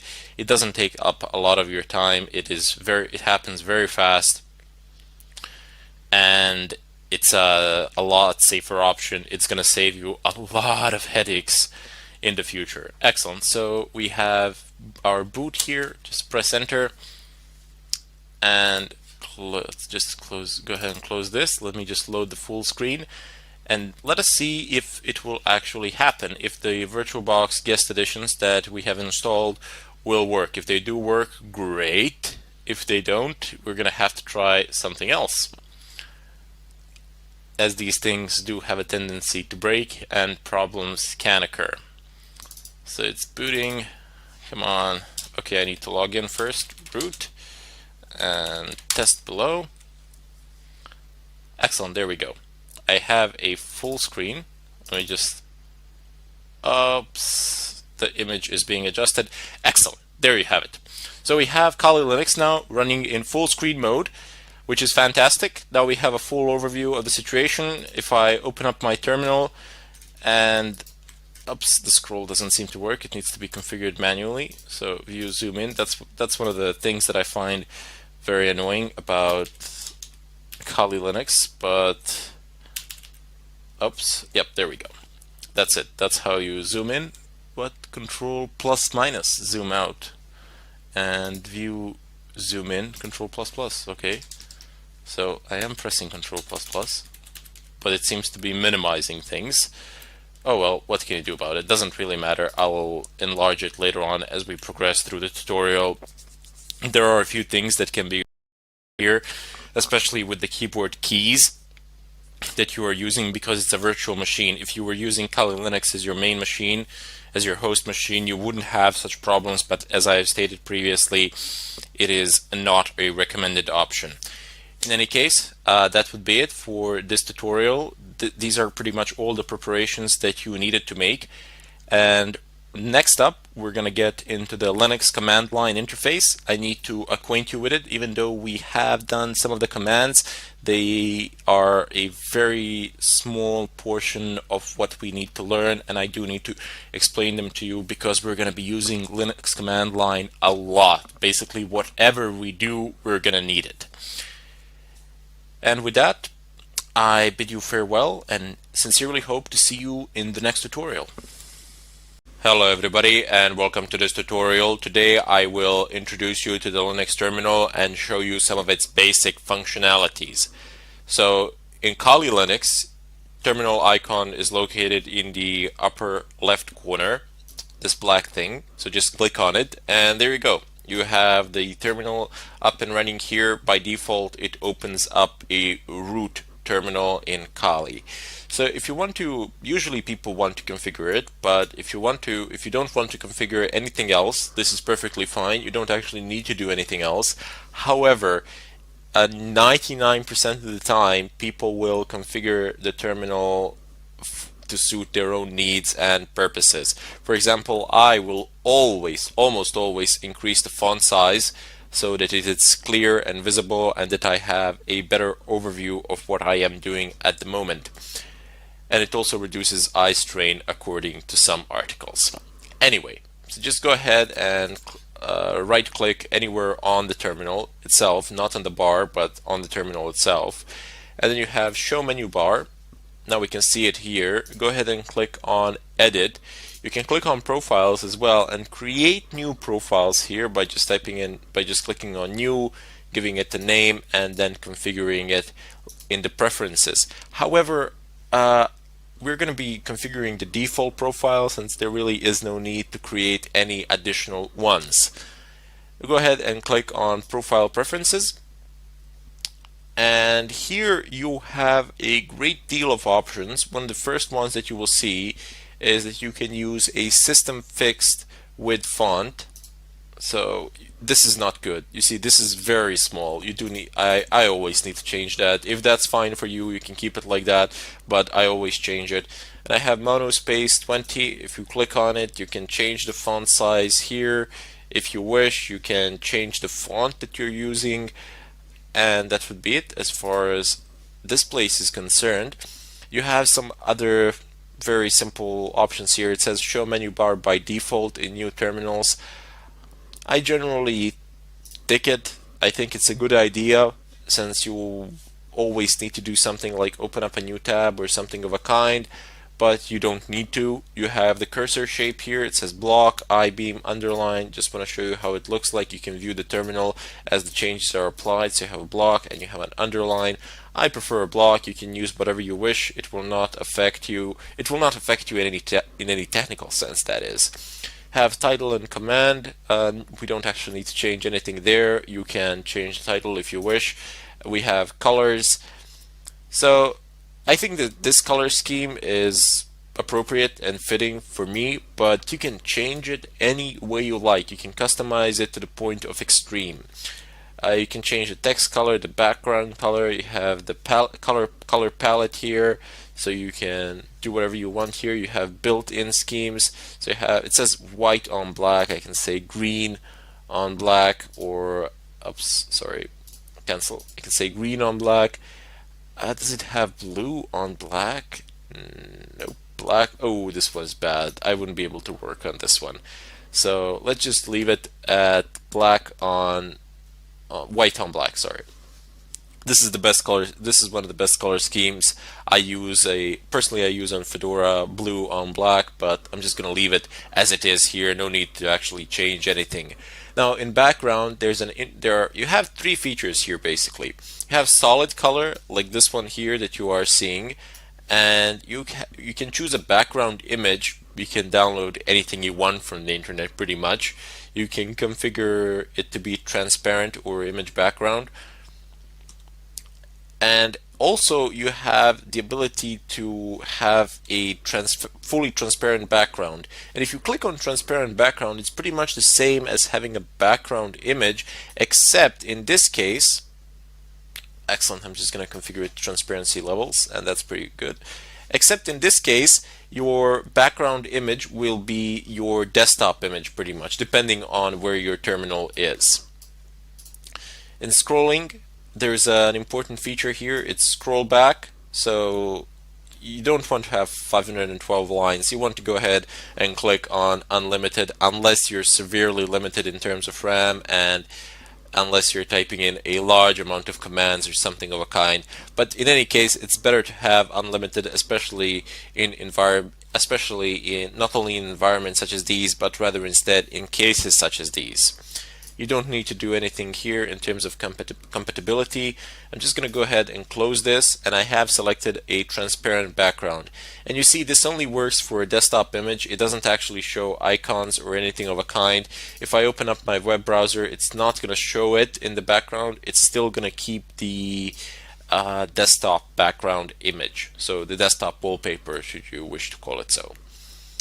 There's a slight delay when it goes about in the update, but it's fine. Doesn't bother us in the slightest bit. Maybe I will change this later on during the tutorial, see how I like it, but I just wanted to give you an option so you can do whatever you want with it. In any case, you can go ahead and click on File and Open Tab. I'm just going to go ahead and open myself 4 tabs, 3 new ones and one that I already had. So here you can switch in between them. It's very nice. There are no complications. For example, if I press open up a new terminal, I gotta click here and then I gotta click here, and usually you're gonna have, I'm just gonna show you what it's like to have 4 of them. So yeah, this is not actually manageable, especially because you don't know what you are doing on which terminal. People sometimes split their screens into terminals.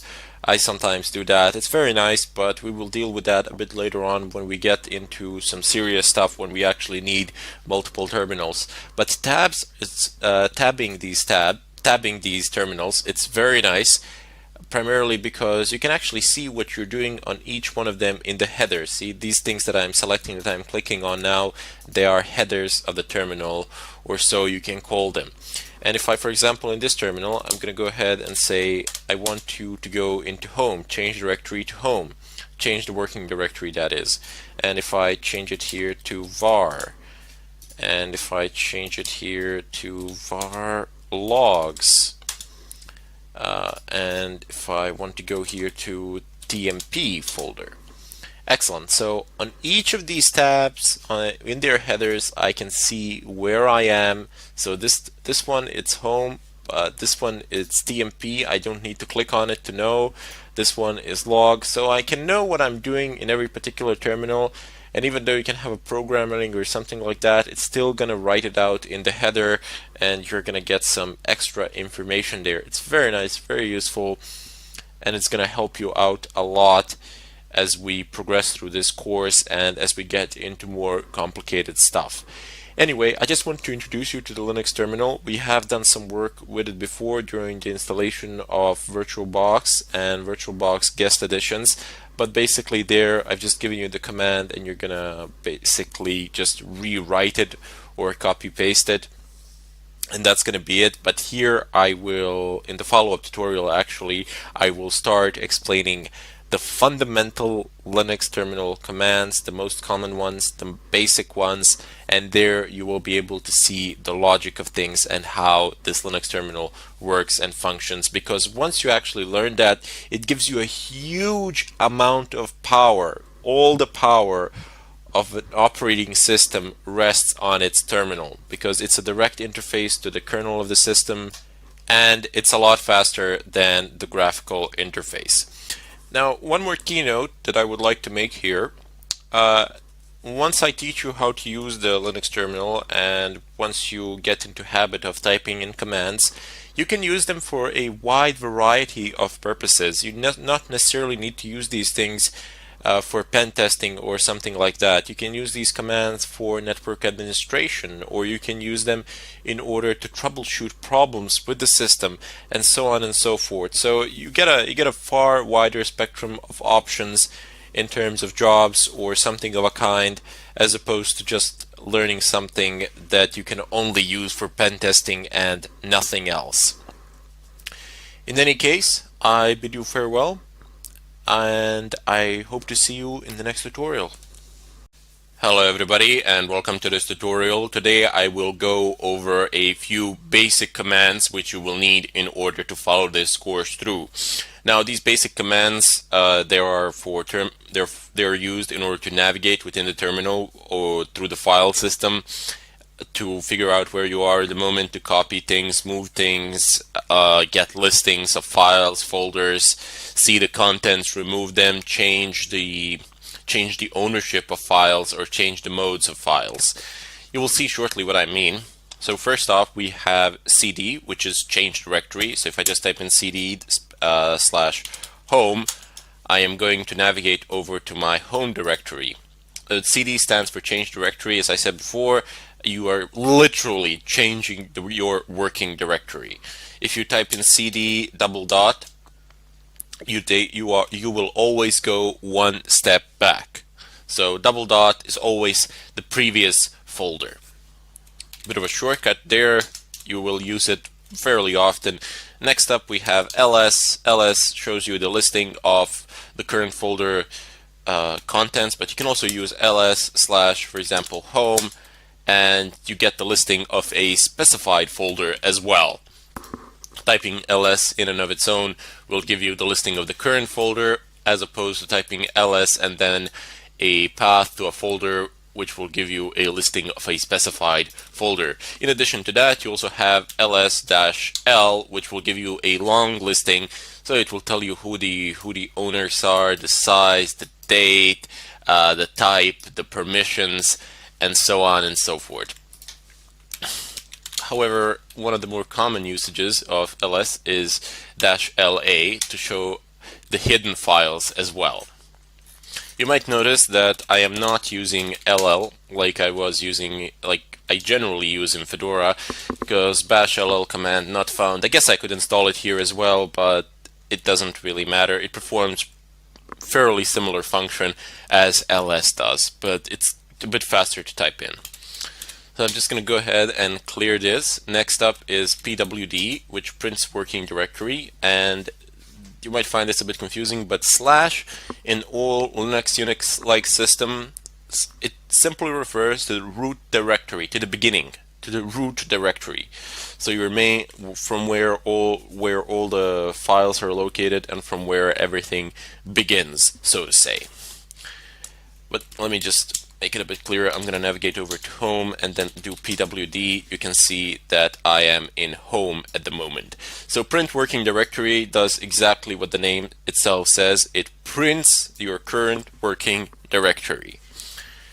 Next up, we have our cp command, which we already have used in order to copy VirtualBox guest editions from one place to another. Fairly simple. You type in cp path let's not do it like that. Let's do a real example. So if I, for example, go ahead and type in cp vbox guest editions Linux edition, sorry, .run, and if I, let's say, want to copy it to somewhere, let's say that I wish to copy it to var. I will delete it, of course, and I'll show you how to do that as well, but it's fairly simple. And if I want, like, well, I don't want recursion, I just want a verbosity. There you go. So cp vbox, you specify what you want to copy and where you want to copy it to. Keep in mind that you could have actually typed in here a folder, a full path to this VirtualBox guest editions.run. You didn't actually need to be in the home directory. And this -v option gives us this. So it tells us what was copied where. Very useful option. Let me just show you what would happen if I didn't have that. Oops, just like this. Nothing. There's no output or anything of a kind. Now this is fairly simple when you have one very small file and you don't really care, but when you have a large file, let's say 20 gigabytes or so, and you are copying it, you're just going to have a blank screen below. Nothing will be happening. You will not be able to figure out that whether the copying process is going on or whether it has actually crashed, bugged, or something of a kind.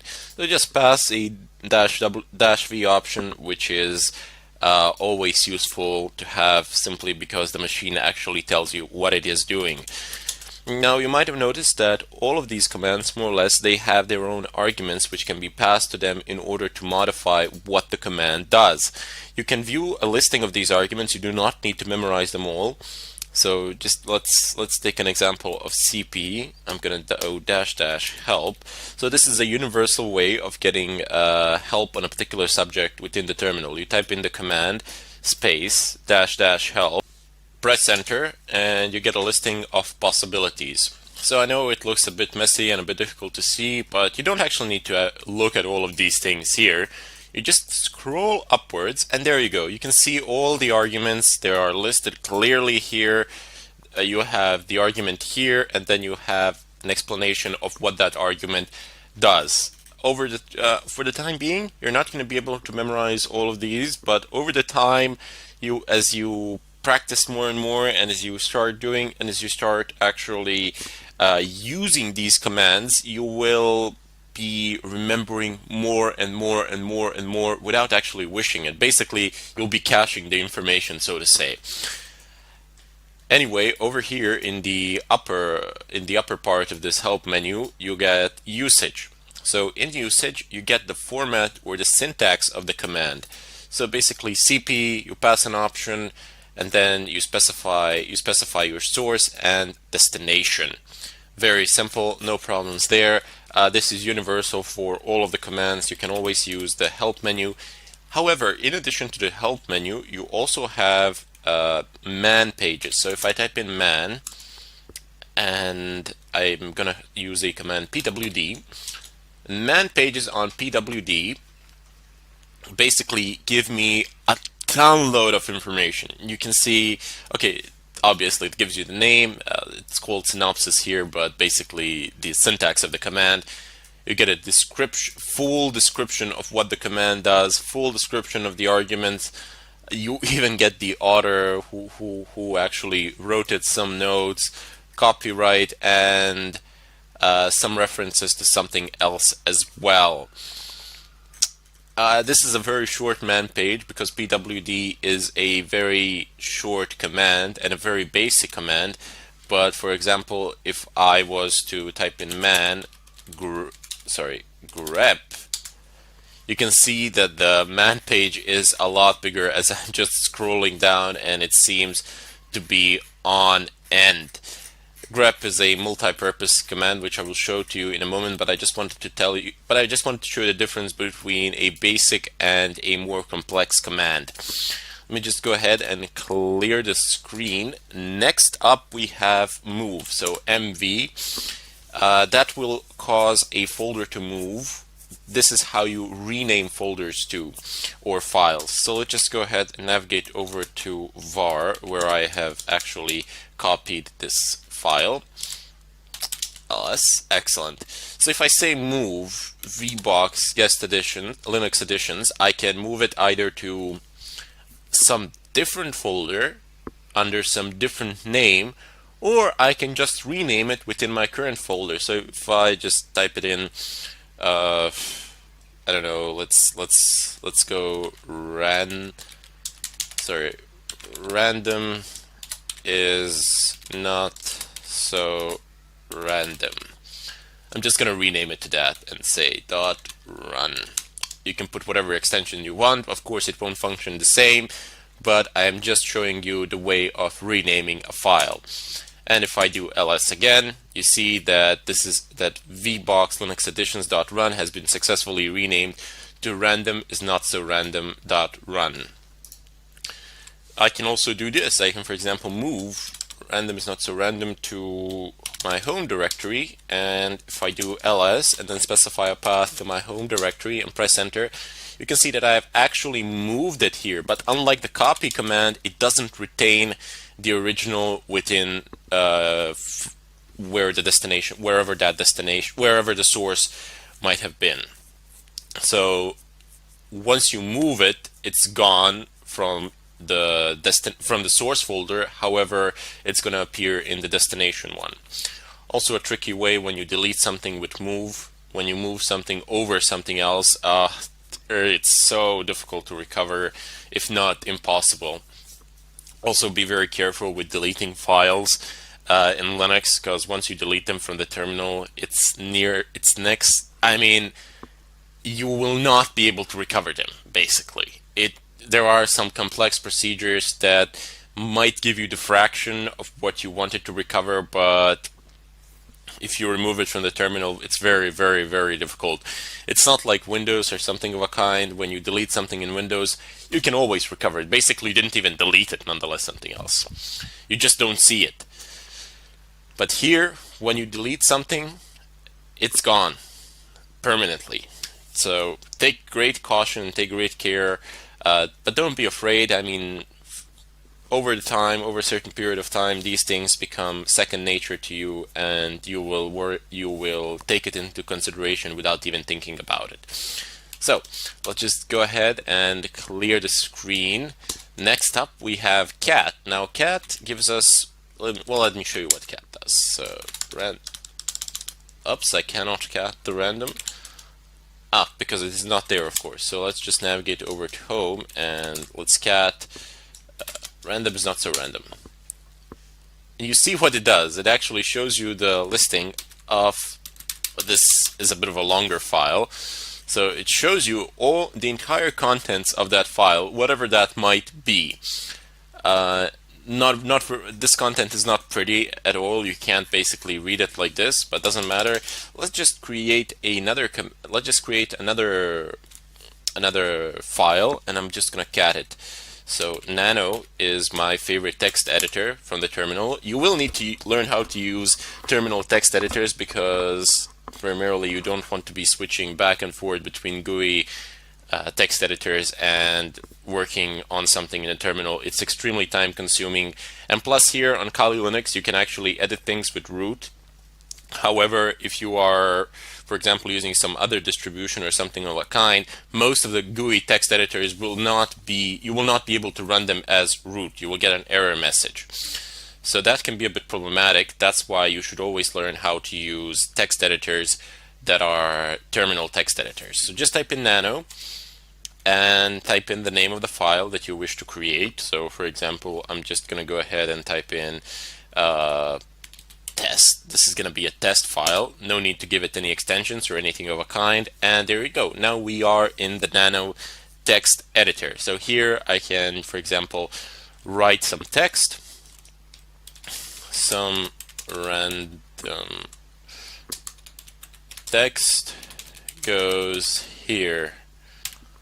Let's just do that. Okay, so you have a wide variety of options down here. Well, maybe not a wide variety, but certainly a good amount. So this caret sign X, it simply means Control X. So if you press Control X, you're gonna exit. Control O, write out, that's basically save. You don't need this. Where is basically the way to search things. So Control V, search, and no, let's say random. Press enter, and there you go. It's gonna point to random. It's going to find it, no problems. Previous page, you don't need that. Next page, you're not going to be that engaged with it. So cut text is also very nice because it allows you to actually remove large portions of text at a relatively fast rate. So if I just say Control K, it's going to remove the current line where the cursor is, not what you have selected with your mouse, just so you know. Let me just bring that back. And I'm just going to go ahead and continue talking about this in part 2 in the follow-up tutorial. Until then, I bid you farewell. Hello everybody, and welcome to part 2 of this tutorial. And now let's go ahead and save the file. So press Ctrl O to output to the file. It says file name to write. You can actually modify it here, so you can type in some letters or whatever you want. You can change the name here, or you can even change the extension if you want. But there is no need for the time being. I'm just going to go ahead and save it as test. Just press enter. There you go. It says wrote one line. Control X to exit. There we go. Clear the screen. And now I'm going to use cat command to get a listing of this particular file, which is far more reasonable than the previous one, which you couldn't read. The cat command, by the way, was functioning properly, but it was mostly a binary file. Therefore, it gave you a listing, but you couldn't really read anything from it. So let's just go ahead and type in cat test, and there we go. It says some random text goes here. That is the text that we have typed into the text file and test file, and you can cat it like this. These things are very good, especially with files that you want to make sure you do not want to change them in any way, and you don't want to make any accidental changes or anything of a kind, and you want to quickly see what is located within that file.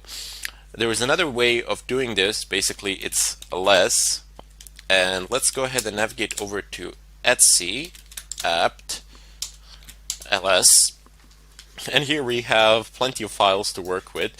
So let's just take sources.list as an example here.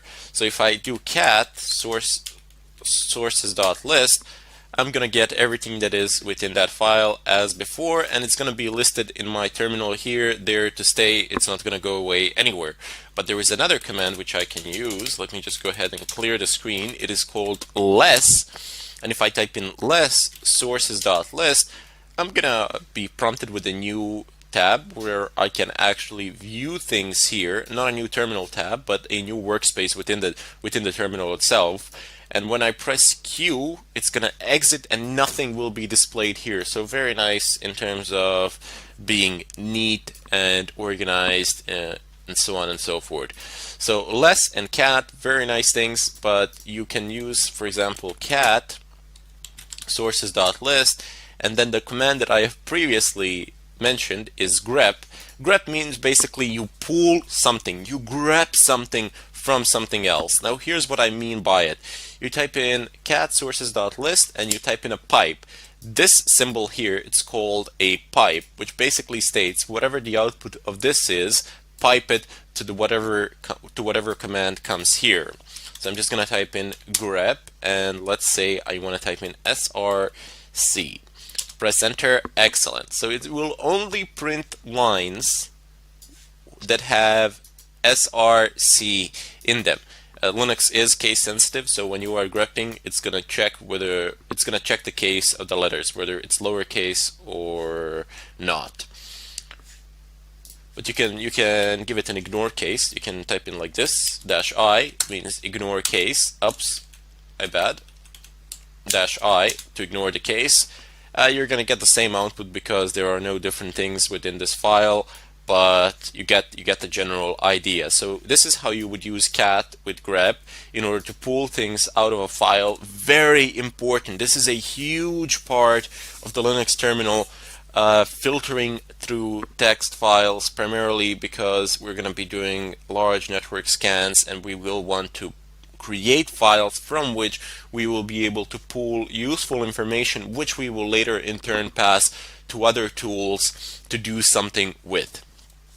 Anyway, let me just go ahead and clear the screen for the time being. You also have echo, so echo, and I give it the quotation marks open.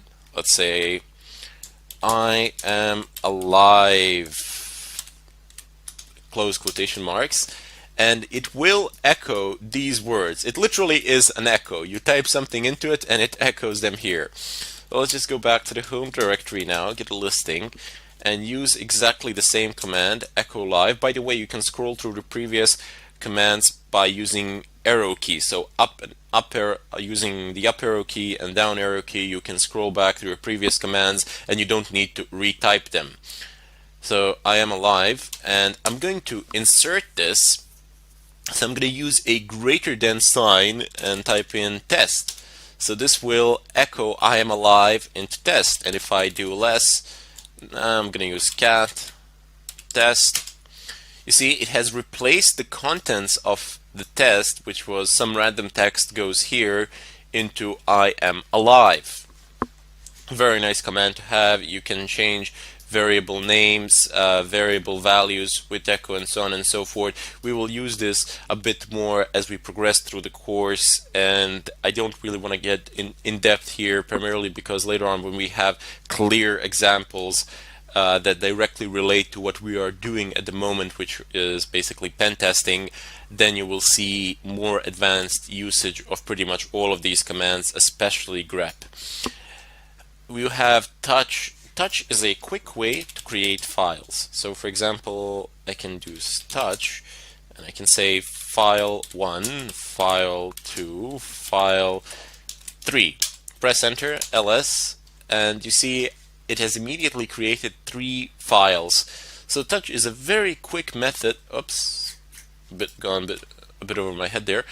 Anyway, touch is a very quick way of creating any amount of files that you wish, and you can specify folder paths. You can create this file in home, this one in var, this one in var log, and so on and so forth.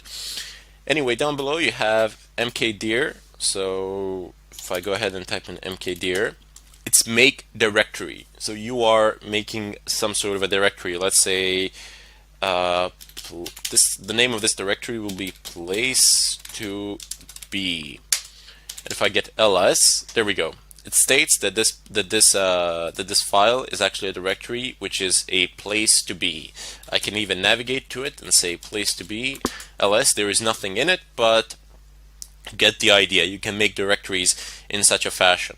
Now chown, if I type chown, it allows you to change the ownership of a particular file. Now, since we only have a single user here, which is root, there isn't really any point in doing so unless we create some other new users. But we're not going to do that as we don't need them. But just to show you how this would work, for example, if the owner of a file was not root, and if you wanted to change it to root, you would do the following. So chown, and then you would type the name, the username, colon, the user group. So the user group and the username are usually the same on your home PCs, unless you're on some bigger server or something like that. And then you would just specify the name of the file. I don't know, you can type in test. There we go. So it will change. It will effectively change the ownership of file test to the username root, who is from the user group root.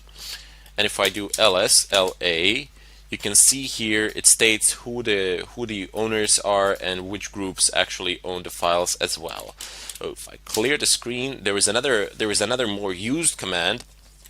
It's called chmod, and this command allows you to change file permissions. So this is something that you will need to use on a daily basis and quite often, primarily because, well, you see, if I have an executable file in Linux, for example, let's just go ahead and edit. Well, actually, we don't need to edit it. We can type in echo, and not like that.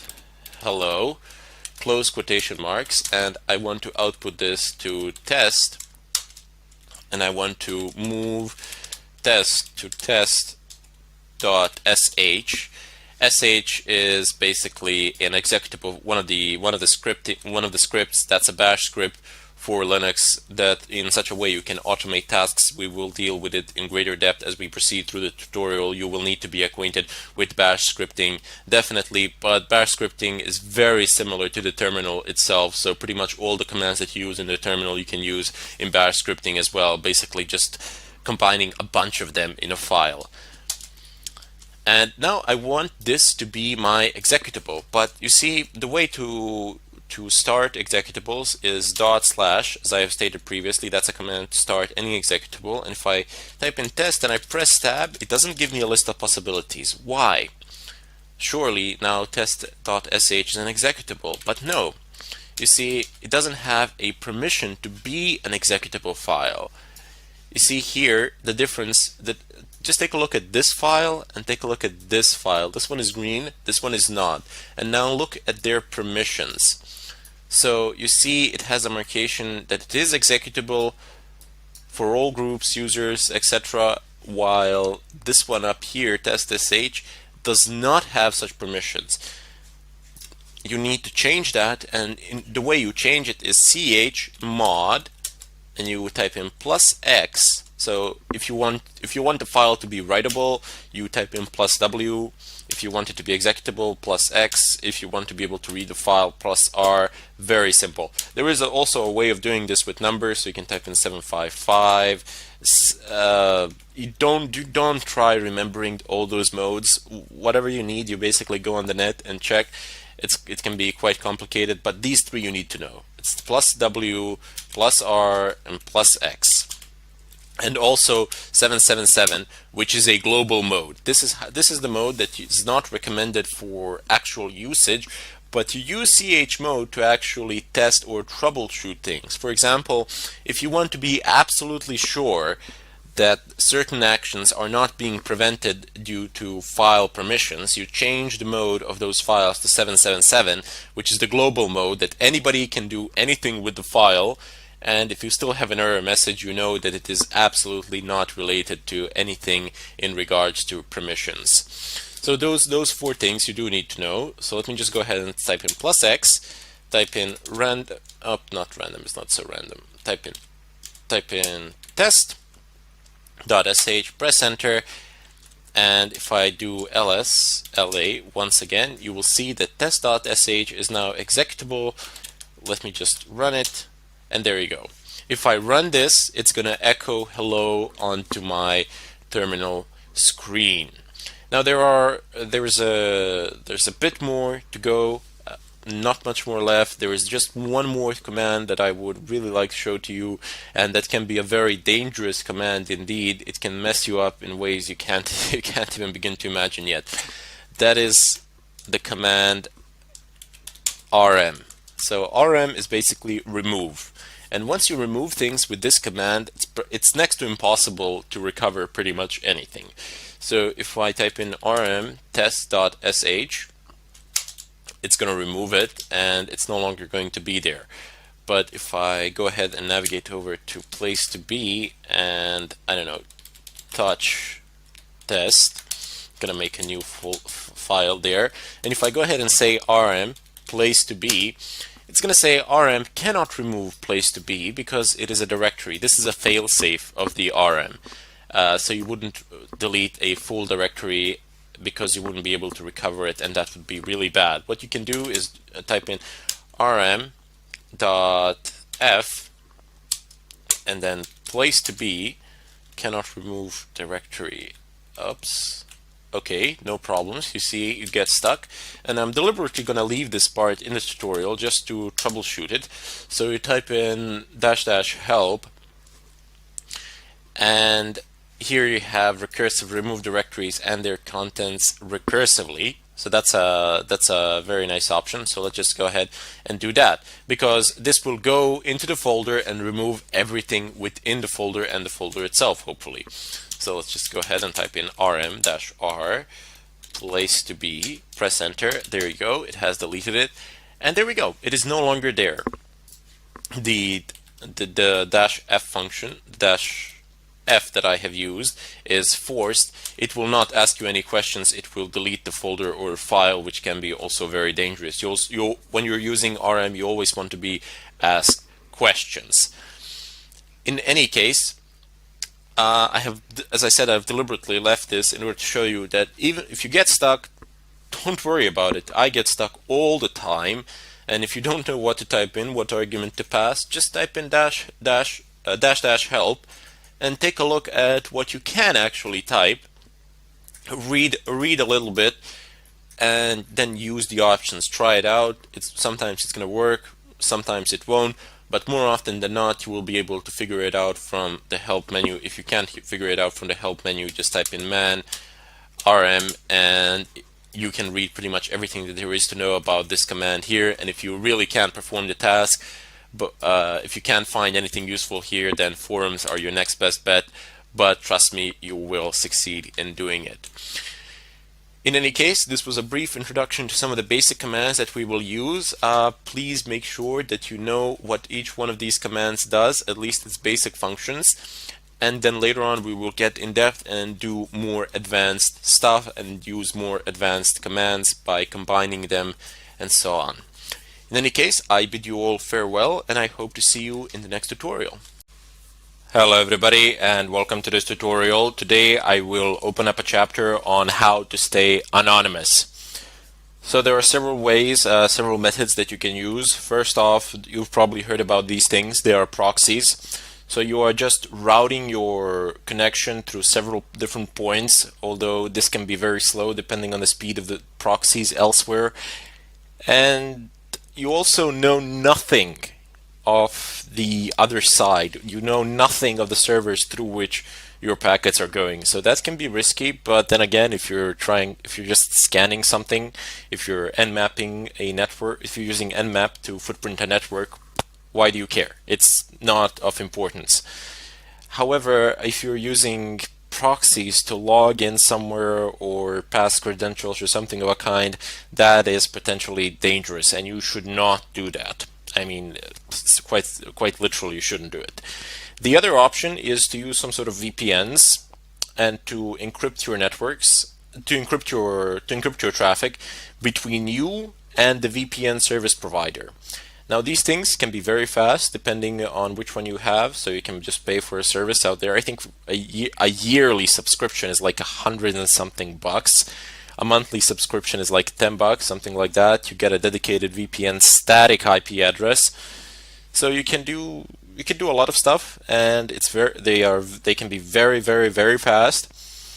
Furthermore, your traffic is encrypted, as I said, and the only way that somebody can figure out that you are doing something somewhere is if the VPN service provider actually relinquishes your information. However, this does not happen that often. This is very difficult to attain, especially if you get a VPN in certain parts of the world where they just generally don't give these sort of information out. But I wouldn't recommend doing that for white hat hacking, primarily because there isn't a need to stay anonymous to that extent. What we are going to be using VPNs and proxies mainly for, or what they are mainly used for in the world today, I would say anyway, this is just my personal opinion, is to bypass firewall settings, or firewall limitations, should I say. So here's a real life example that people have been using quite often, that people are using pretty much on a daily basis. Netflix, for example, has a certain range of IP addresses from which it allows connections. So if you are elsewhere in the world and you do not belong to that IP address range, it will not allow you to view anything on the site. It will not allow you to see movies or something of a kind. However, if you use a proxy, a good one, or if you use a VPN, you will be able to access the site as though you were coming from the country which falls within the IP address range list. So that's just one of the common examples of what people are doing. Not exactly legal, but well, people have been doing it. It's not exactly harmful or something like that. You're not taking servers down or anything of a kind. But people have been using it in order to be able to watch Netflix from, I don't know, a cell phone when they're traveling or something like that. In any case, there are numerous other examples. When you want to bypass certain firewall settings, primarily you bypass the IP range lists, which are allowed to access a certain server or something like that. But also, for example, if you have a certain server whose traffic is mainly generated from a single area, from a single country, and you do not want to be, for example, scanning it from, I don't know, an IP address that belongs to the area in China or something like that, because those IP addresses, they look very differently. I mean, of course, they're written the same, but any network administrator, as soon as they see that IP address of that kind, that is far away from their geographical area, they will know that it's an anomaly of some sort, and that it doesn't belong there, and they will be intrigued. They will start looking. So that is not something you want happening to you. You want to be accessing the server from where all the other users are accessing it from, in order to hide yourself in the mass. In any case, that is what we shall be doing in this chapter and a few other things. But for the time being, for this tutorial, I want to show you how you can actually access the dark web, or the hidden web, whichever way you wish to refer to it. Now, the rumor is that the dark web is a lot bigger than your regular internet, that there's a lot more information there, and I use its resources. A lot of people do. There are some very nice forums where you can get a lot of good stuff. So I would definitely recommend trying it out, and you will, at some point of time, you will need it. For that, you will need to install a Tor browser, and with a Tor browser you will be able to access Darknet. Now, it is not installed by default on Kali, and this is one of those rare occasions and rare situations where we will actually need a different user other than root in order to be able to do anything with Tor, in order to be able to start it. So first off, I'm going to go ahead and create a new user. So just open up your virtual machine. You see mine is already opened up here. I'm just changing the size so that you can see that it's a virtual machine. And I have my terminal up and running here. I can close it and reopen it. There you go. Just open up your regular terminal and type in the following. So first off, we need Tor. I will explain what Tor is in a moment, but you just type in apt-get space install Tor space -y and press enter. With this command that I am highlighting at the moment, Tor will install no problems on Kali as long as you have an active internet connection. It is not installing here because I already have it installed. The following fact, right? Yep, there we go. It says Tor is already the newest version. So it is already installed. It is the newest version. I have deliberately skipped all the verbose installation, the entire verbose installation mode, primarily because you're not going to see anything useful there at the moment, and it's going to waste quite a bit of time. So just type in this command. You will not be prompted for any questions because of the -y argument, and the installation will go through no problems. Let me just go ahead and clear the screen. Now the next thing that we need to do is actually create that user that I have been talking about. So just go ahead and type in the command add user. Just a keynote here. There is also a command user add. Do not use this command for the time being, primarily because I have discovered that it causes some unnecessary complications which tend to hinder us along the way. So just go ahead and type in add user space, and now you can name your user whatever you want. You cannot use capital letters, if I remember correctly. That's the rule in Debian systems. So I'm just going to call my user random. I'm not going to call him random. I'm going to call him, how shall I call him? I'll call him test. Here, my user will be test. And there we go. Now it says adding user test, adding new group test, adding new user test with group test. That's pretty much what has happened here. It has created a home directory for that user. It already exists. What do you know? I have created it previously, but I have deleted it just to make sure that there are no mistakes in this tutorial. But it doesn't matter. If it will say here that the home test directory has been created. and that you will be able to use it. You do need this folder primarily because we're going to be doing stuff there which you cannot do with root. Go ahead and type in your password here. It doesn't show anything when you type. That's the standard way of Unix passwords in order to prevent anybody from seeing the length of your password on the screen. Very nice. So press enter. Now you are prompted here for some username information, for some information in regards to that user, completely irrelevant for our purpose today. So we do not want to type in the full name, room number, work phone, home phone, other, don't care. Is this information correct? Sure, why not? Press enter, and there we go. We have just effectively created our new user test to which we need to log, and then from there conduct our work. Now, a key thing to note here is that even though there is a way of configuring the Tor browser to run as root, it's not simple, but there is a way. Do not do that. I mean, do not primarily, it's not even a good idea to browse the internet as a root user. You can, if you pick any sort of viruses up, any sort of malicious code, it's going to run as root. So you don't want that on your system. You do not want to compromise it in such a way. And generally on the machine that you are performing these attacks, like this virtual machine of Kali Linux, you don't really use it to browse the internet. For the sake of examples, I sometimes open the browser Firefox, basically Iceweasel, and do some stuff there just to show you the information. Or as you've seen now, I have downloaded from a very specific site. Actually, not now, but in a few moments you will. I will download from a very specific site a Tor browser. So just when you know exactly what you're doing and where you are getting it from, and when you have verification of the source, then you should use it as root, or you can use it as root, but otherwise do not browse the internet as a root user. That's a bad idea. However, we will only use this user, well, maybe not only, but mainly for our Tor browser. Otherwise, we will be using the root user primarily because you can't do pretty much anything in Kali without the root user. All the tools more or less require these sort of root permissions, as they do tend to access network related things. Anyway, I will cut the tutorial here, and I'll see you in the second part of it. Hello everybody, and welcome to this tutorial. Today I will be talking about how you can configure proxy chains to work in combination with Tor in order to anonymize traffic, not only web browsing traffic, but rather instead all network related traffic generated by pretty much all of your applications.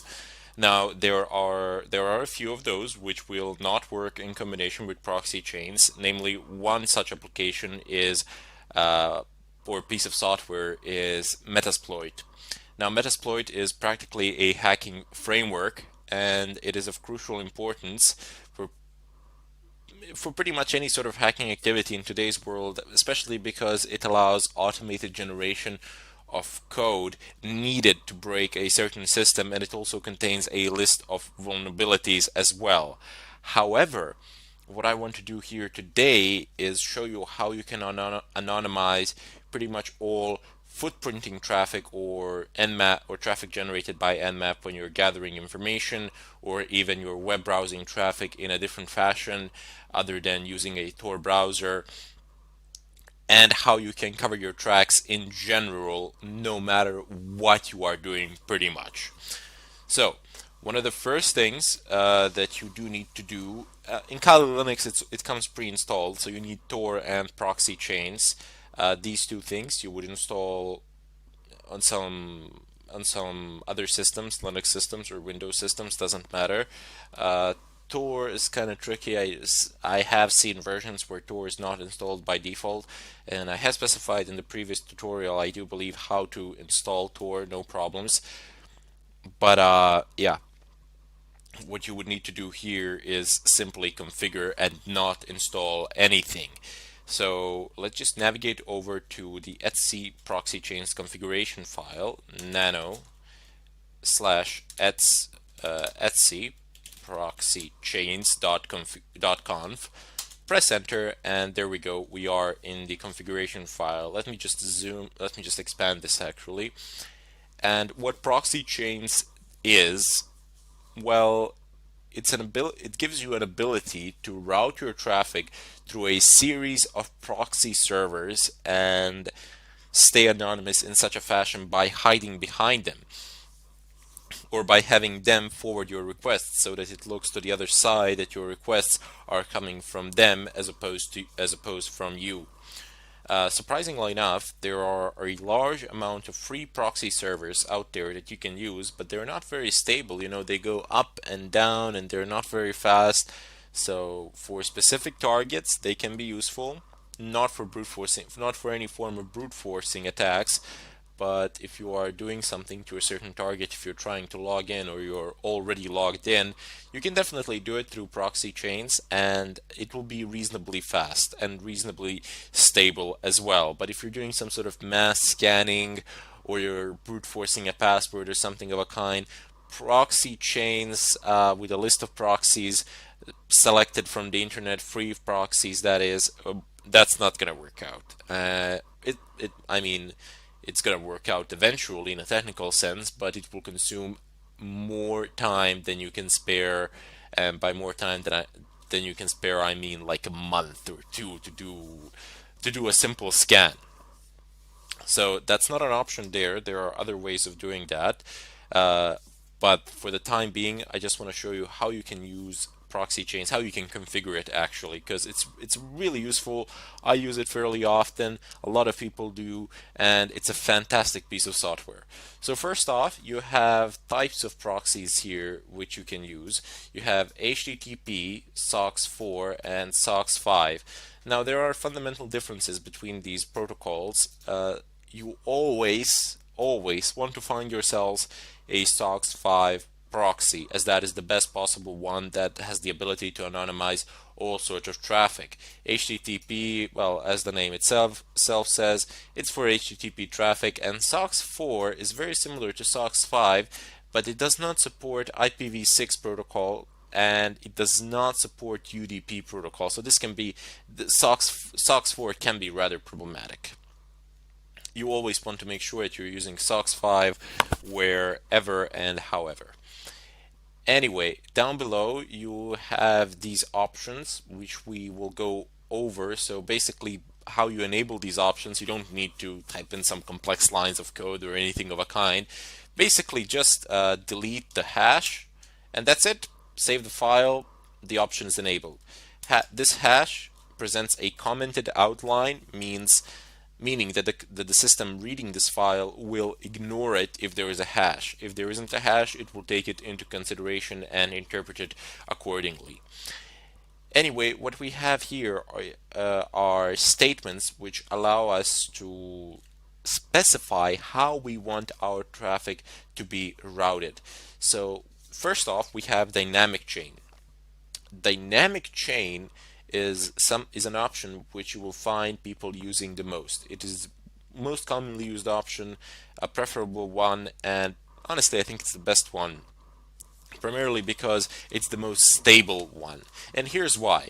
Suppose you have A, B, C, D proxies, so those are some servers with IP addresses with open ports, and if you have a strict chain policy like we have here, you will only be able to access any site on the internet in general uh, by going through A, B, C, D.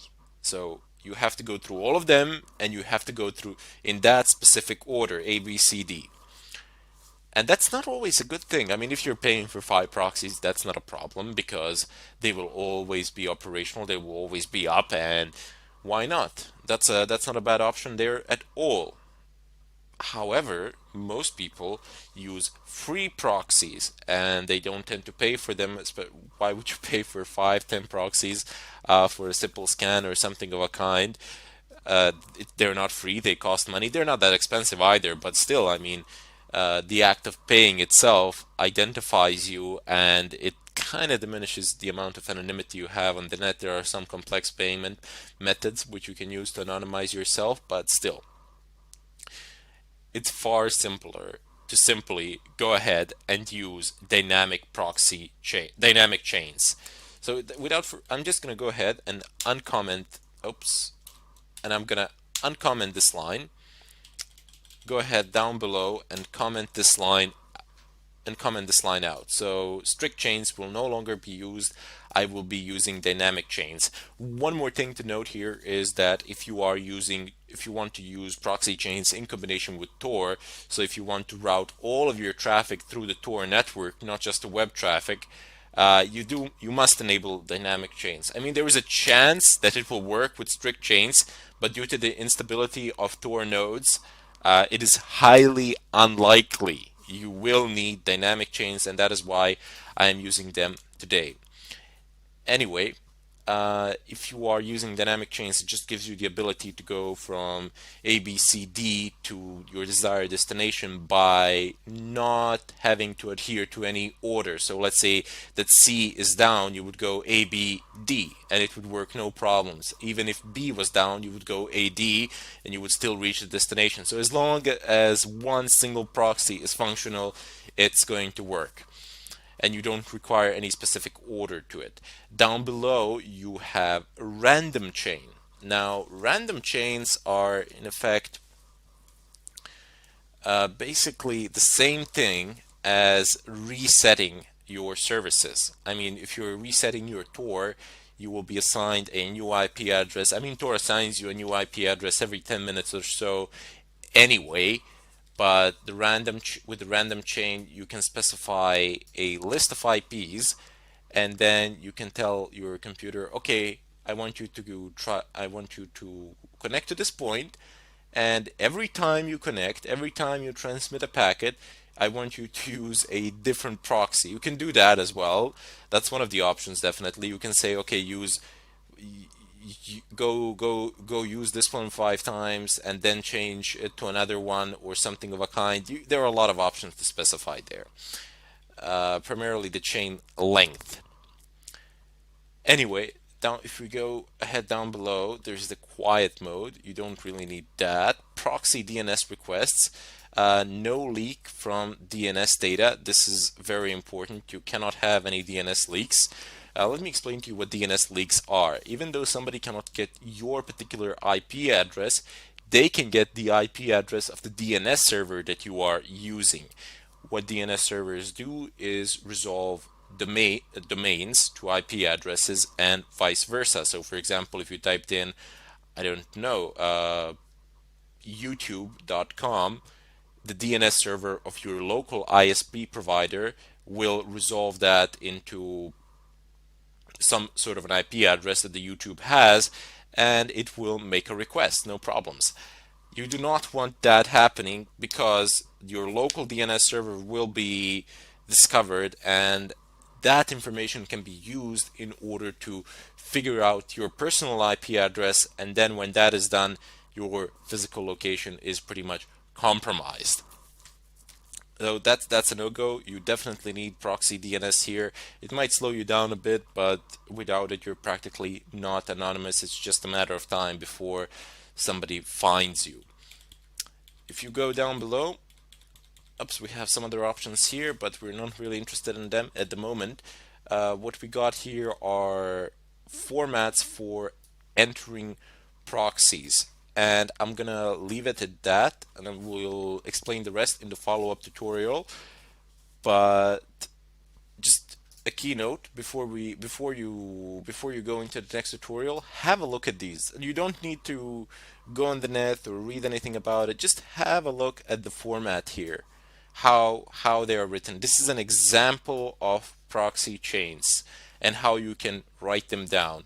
And not a bad idea would be to figure out what these last things are here. So you have a type of proxy, you have an IP address, figure out what this number is, what this name is, and what this word here is. I will of course explain all of this in the next tutorial, but just try to figure it out on your own, and then you'll get the answers. It's pretty simple. Bid you farewell, and I'll see you in the next tutorial. Hello everybody, and welcome to this tutorial. Today I am going to introduce you to VPNs, or virtual private networks, and how you can actually connect to them. Now if you go ahead and try to connect as it is, open up your VPN connections here, say configure VPN, you will see that all the options are unavailable. you will get an error message saying no VPN plugin available. Please install one to enable this button. And that can be problematic, primarily because you first need an internet connection in order to install these plugins. And if you are on an unsafe connection or something like that, I would definitely not recommend doing this. Rather, instead, do it from your home connection, install all the plugins, do all the necessary prep work, and then you can connect to a VPN of your choice through some other network as well. In any case, just go ahead and close this network manager. Let's just go one more time with my mouse over it, and it says wired network device not managed. Now this can present a bit of a problem, so let's just go ahead and solve that. It's an easy fix. Sometimes it can be a connection-wise problem that you cannot connect to the internet or something of a kind. In my case it is not, but in your case it might be, so let's just go ahead and fix it. It's an easy fix, no big deal there. Just type in nano slash etc network manager with a capital N, and again networkmanager.conf. So that's the configuration file of our network manager, and you see here it says managed equals false. So somewhere it's okay just to use ones and zeros, but I'm not going to take any chances here. I'm just going to type in true, and that's going to be it. Control O to save it. Control X to exit. Is it still? Yep, it's still not managed. That is because the configuration has not yet been loaded. You need to restart the network manager in order to apply the configuration. So just type in service network. Oops, nope. Network manager restart. Linux is case sensitive to the point of extreme. I mean, you can have two same files. So for example, touch test and test, and if I created these two files, they would be completely different, even though they have exactly the same name, except the first letter is capital letter. Just felt like I should mention that somewhere around here, as it can be useful. And there we go. It says wired network if up down ETH 0. Now we are in managed mode. Now the interface is managed, and it is fantastic. So this should work now. Let's just go ahead and clear the screen. I have a small leafpad file here. It's basically a list of commands for things that you need to install. I figured I would save some time by just writing them down here and not writing them manually during the tutorial, because that would be rather time consuming. So anyway, I'm just going to adapt this because I want to be able to see what is going on when I run these commands. We're going to need a bunch of plugins for our network manager. What we will need is OpenVPN and PPTP, but I'm just going to go ahead and install the rest as well. So let's just add the -y, so we are not prompted with any questions or anything of a kind, and that should work far better. -yes.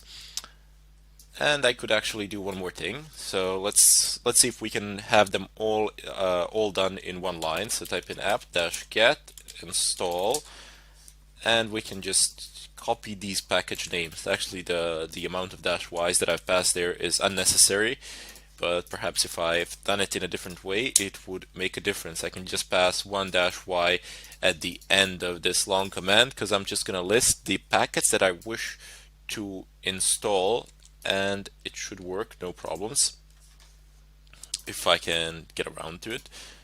Excellent. So what is the last one? Strong.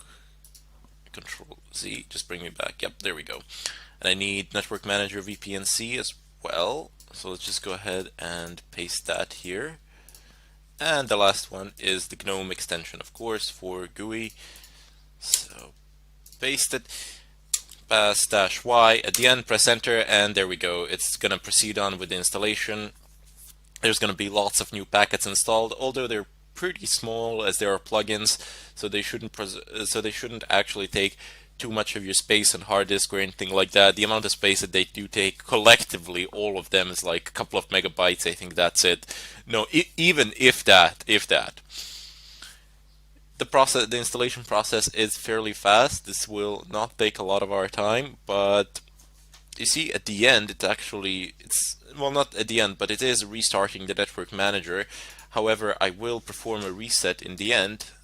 Let's see if I actually need it, or did it do it by default. I actually did it by default, which is very nice. So just by stopping and starting the network manager, it's actually loading up the new configuration, and it seems to be working just fine. So we no longer need this set of commands. As you saw, you don't need to actually use every one of these individually. You can just use one apt-get install and then type in the amount of all the packets that you wish. So let's just go ahead and minimize this, as I'm not going to need it now, and I can click on add. And when I click on add, I get a list of possible VPN connections that I can use here, and I'm just going to call the tutorial here because in the next one we have a lot of work to do. We need to go onto a website, find a suitable VPN, and test them out, see how good they are, see what sort of IP addresses can we actually get from them. In any case, I bid you farewell, and I hope to see you in part 2.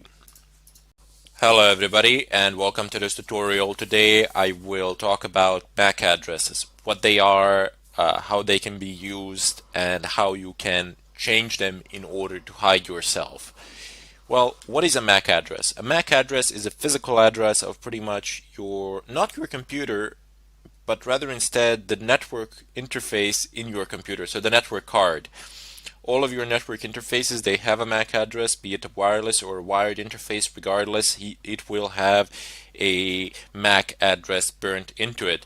And as soon as you connect to a wireless network, or as soon as you connect to any LAN network with a wired cable or something of a kind, that particular MAC address is used to identify you in combination with an IP address within that LAN network. The MAC addresses do not go further, do not go outside the LAN, do not go outside the first jump from the first router. So as soon as you go through the first router from your PC, your MAC address is no longer being shared. Anyway, let's just see how a MAC address looks like. So what command do we use if we want to list our network interfaces? Well, you use ifconfig. ifconfig. Press enter. There we go. So I have a loopback interface, which I'm not really that interested. I just want to remove it for the time being. ifconfig eth0. And there we go. So I just wanted a listing for this particular interface, and this is your hardware address. Here it is. Do not confuse it with IPv6 address, which is here. You can see that it is a lot longer and has far more characters than a MAC address. MAC addresses usually well, not usually, but always, and I mean always, the first 3 sets are used to identify a manufacturer of the device. So the manufacturer is identified by the first 3 sets, and then the manufacturer assigns other 3 sets to particular devices as is decided. That you can't really utilize these last 3 sets because you don't really know what the manufacturer has done with them.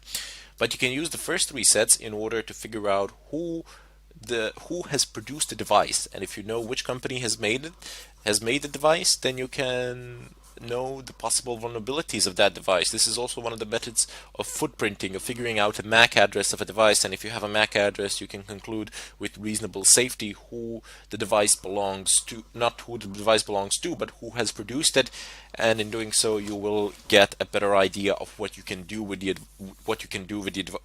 device, how you can exploit it, and so on.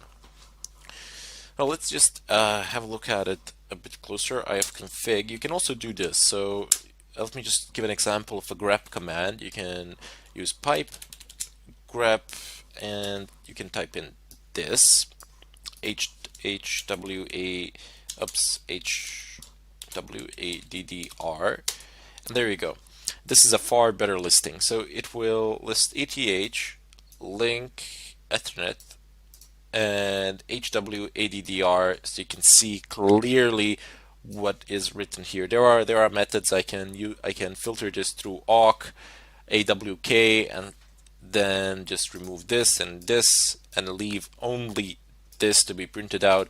But here you just have a better overview of the MAC address. This is how you can get it in a bit of a better way. Now keep in mind that this hwaddr can also be, a lot of things can be written here. That depends from one system to another, but it is irrelevant. You can always view it through using an ifconfig command, and then when you know how MAC addresses are written, when you know their formats, you can always recognize them even in the vast mass of information. I'll just go ahead and clear the screen. Since MAC addresses are used to identify you on a wireless network, you should definitely, I mean, they will identify the device, but nobody will know who is using the device. However, if somebody actually bothers to check the devices within the network, they will know who you are. They will be able to kick you off the network, and that's not a good idea. That's not what we want. We want to be anonymous and we want to hide. One of the downsides of MAC addresses and them being used as means of identification is that if you can view the other MAC addresses on the same network in LAN, and then you can copy those MAC addresses, use them as your own, do some sort of shenanigans on the network. Admins will notice that there is a problem. They will permanently ban that MAC address, and there you go. You have successfully DDoSed the person you wanted to DDoS. I have seen this used in class so many times. Basically, what people would do is figure out what the professor's laptop MAC address is, and then they would deliberately use malicious activity on the net. Just try logging into a router a couple of times. The administrators would notice, and they would permanently ban that MAC address, effectively rendering that laptop useless for that lecture, because that laptop could no longer connect to the wireless projectors where the presentations were being held. So that's a bit of a downside of it all. They eventually did get caught, and it was a pretty messy situation, but I'm just giving you an example of how these things can be used and abused as well. Not suggesting that you should do something of a kind. Use it for a benevolent purpose. Use it to make money, to advance your career and something like that. Don't use it for silly things such as these, because you literally have no gain, no benefit, nothing. You can only cause yourselves harm in such a way. Anyway, without further ado, you can use a tool called Mac Changer. So Mac Changer, press enter, and there you go. You see it is installed here, and it gives you certain, I have given it no parameters, nothing like that. So it says usage, Mac Changer option, and then device. But I don't want that. I want to use the help bar, and I'm just going to clear this Mac Changer -- help. Let's see what we have here. So you have a few options, not that many. It's a fairly simple tool, easy enough to use. You have this one to print the help, print the version and exit, print the MAC address. You can also view a MAC address with this. I didn't know that actually. Let's give it a try. Mac Changer. I didn't know it because I never bothered to check it in such a way. I always used ifconfig. Wait, is it S? Show ETH0? Huh, well, what do you know? It does actually work. So it says permanent MAC address. This is its permanent MAC address. This is its manufacturer, who owns the first three sets of the MAC address, and then you have the current MAC address, with which we can do whatever we want. So let's just go ahead and clear the screen for convenience sake, and call the help menu once more.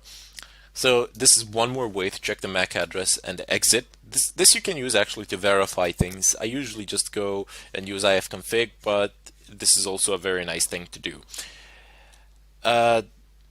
Now, this is what I was talking a moment ago. It says do not change vendor bytes. So if you want to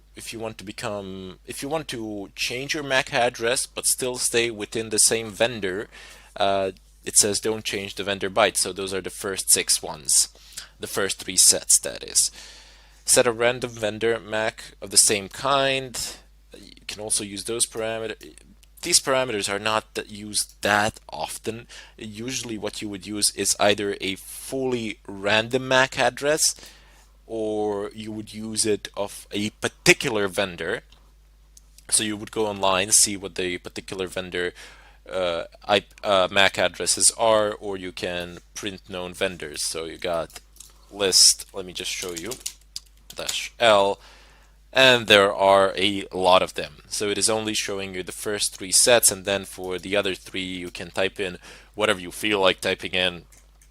It doesn't even matter if you want to be, yeah, that if you, but people don't generally do this. I mean, unless there is some sort of specific thing where you want to hide in the network and pass off as a, you see, it says Balkan, this is a router, so Cisco routers. So if you want to pass on a network as a standardized device within that network and not raise any suspicions, this is a good way of doing it actually, because you can have the MAC address of a device, and if an administrator takes a look, he's going to see, oh, this is one of my routers. What do you suppose that's doing here, or something of a kind. But he won't be able to figure it out until he actually digs deeper. The important thing here is that if anybody digs deep enough, surely enough, they will find that you are doing they will figure out that you are doing something.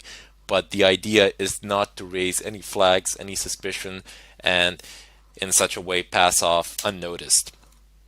So once again, call the help menu, and you of course have an ability to cause a fully random MAC address, and this is what I was talking about. See here, you use the m parameter or dash dash MAC, and then you type in the MAC address that you want, and this is what people were using.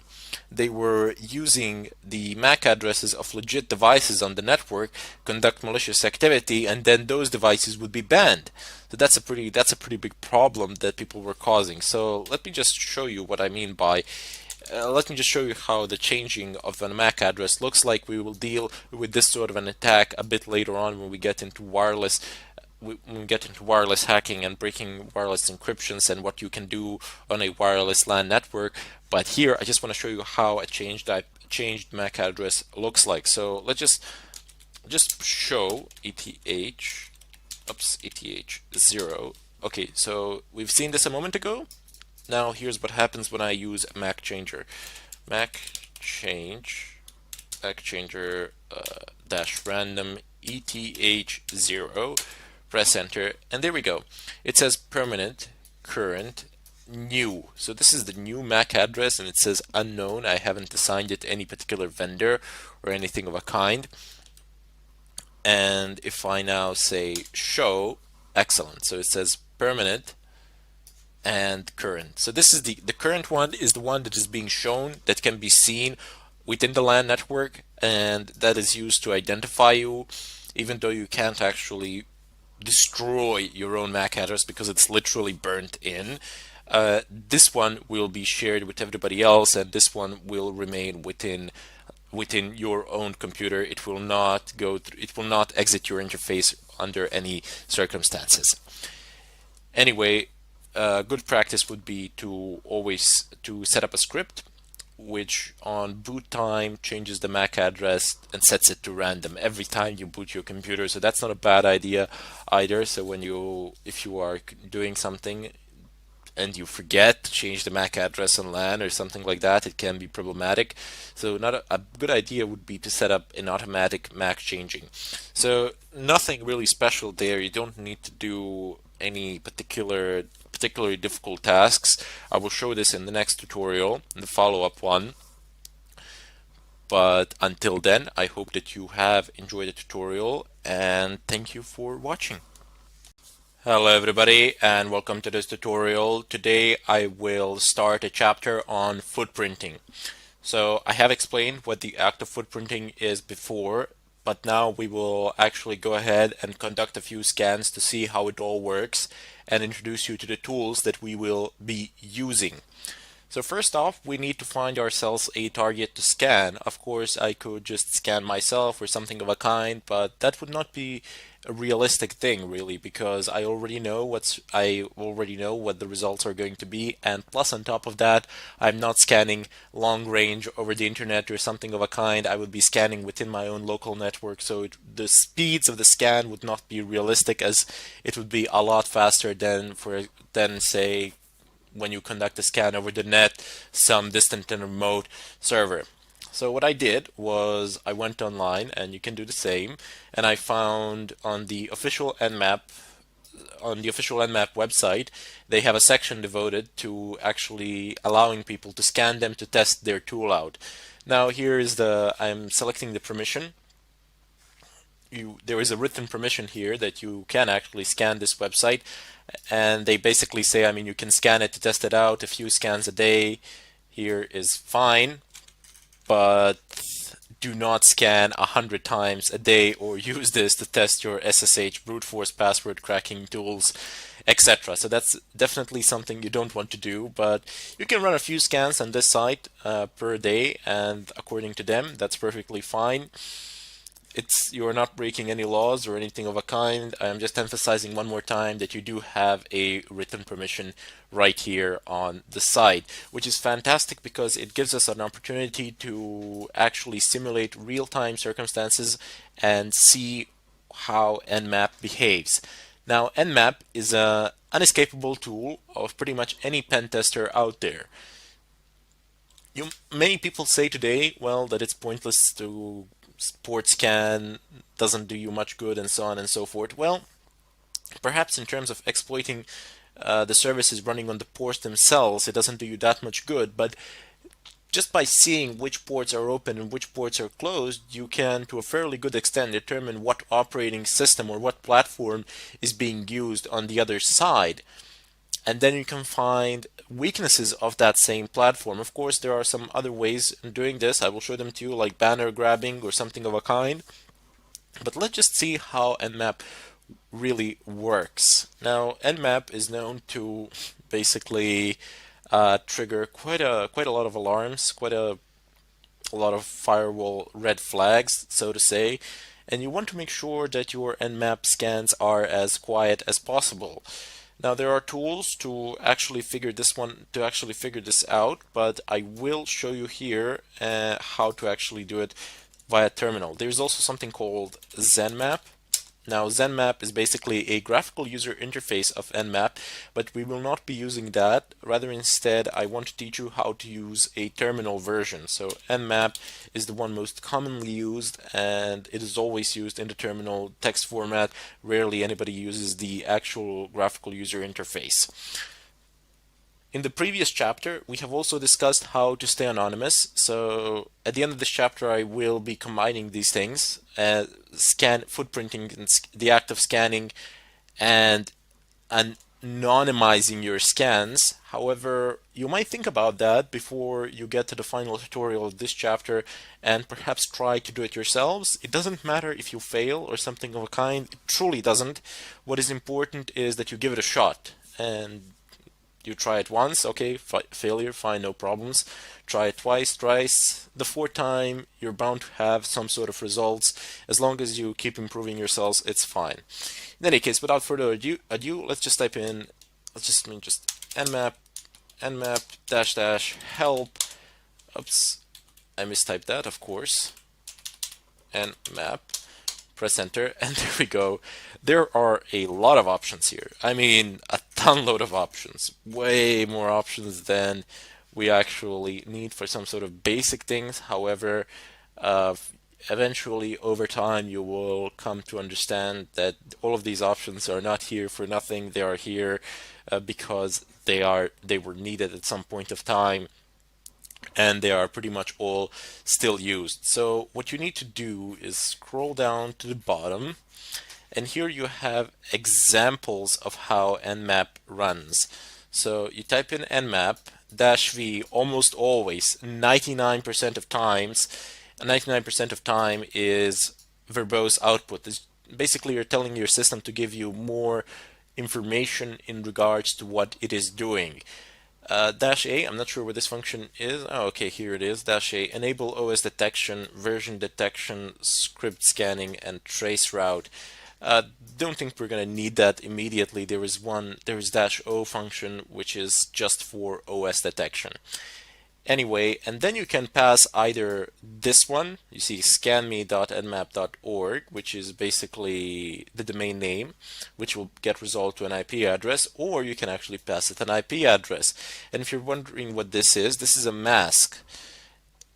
And it would be very difficult to explain in great detail what this is, but for the time being, know that this is actually an IP address range.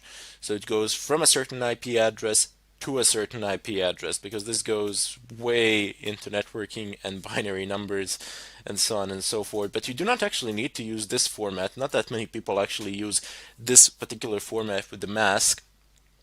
They just tend to specify very specific ranges because they usually don't have the permissions to scan the entire subnet. Rather, instead they have to create lists and then skip certain IP addresses and then continue again from a certain point.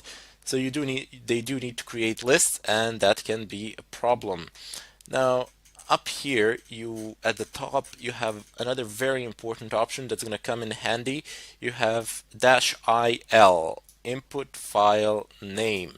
So you can actually create a list, or in a file, a list of IP addresses, and then you can scan those particular IP addresses. There will also have an ability to do this. Look at what's written here.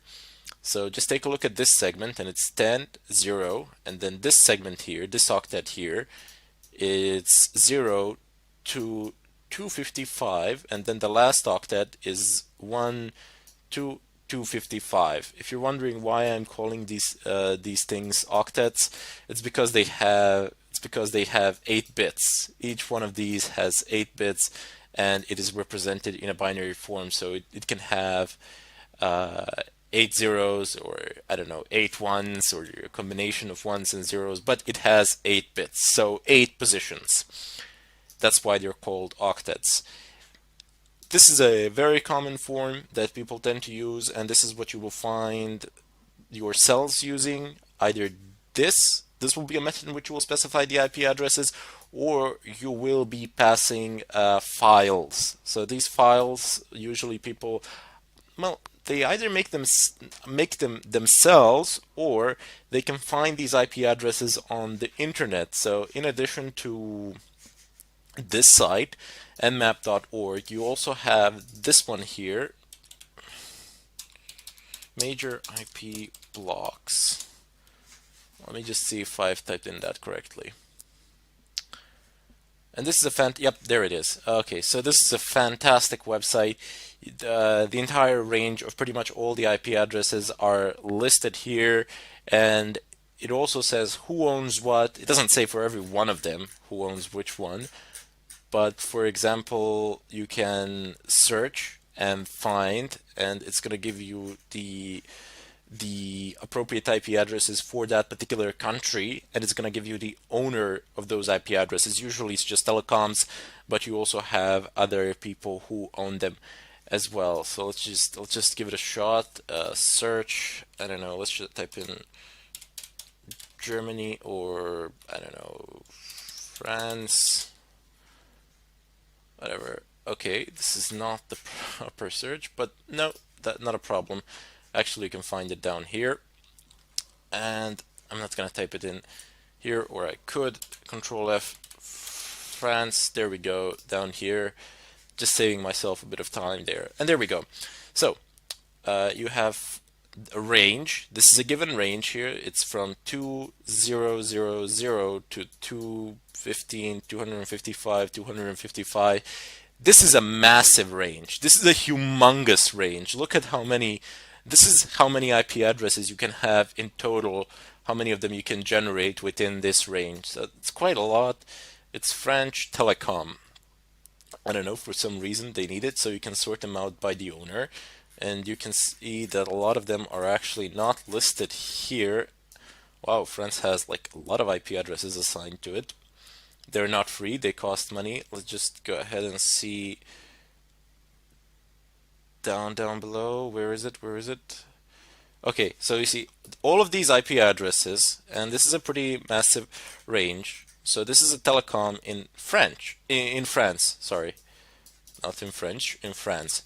Look at how many IP addresses ranges they have. So that's quite a lot.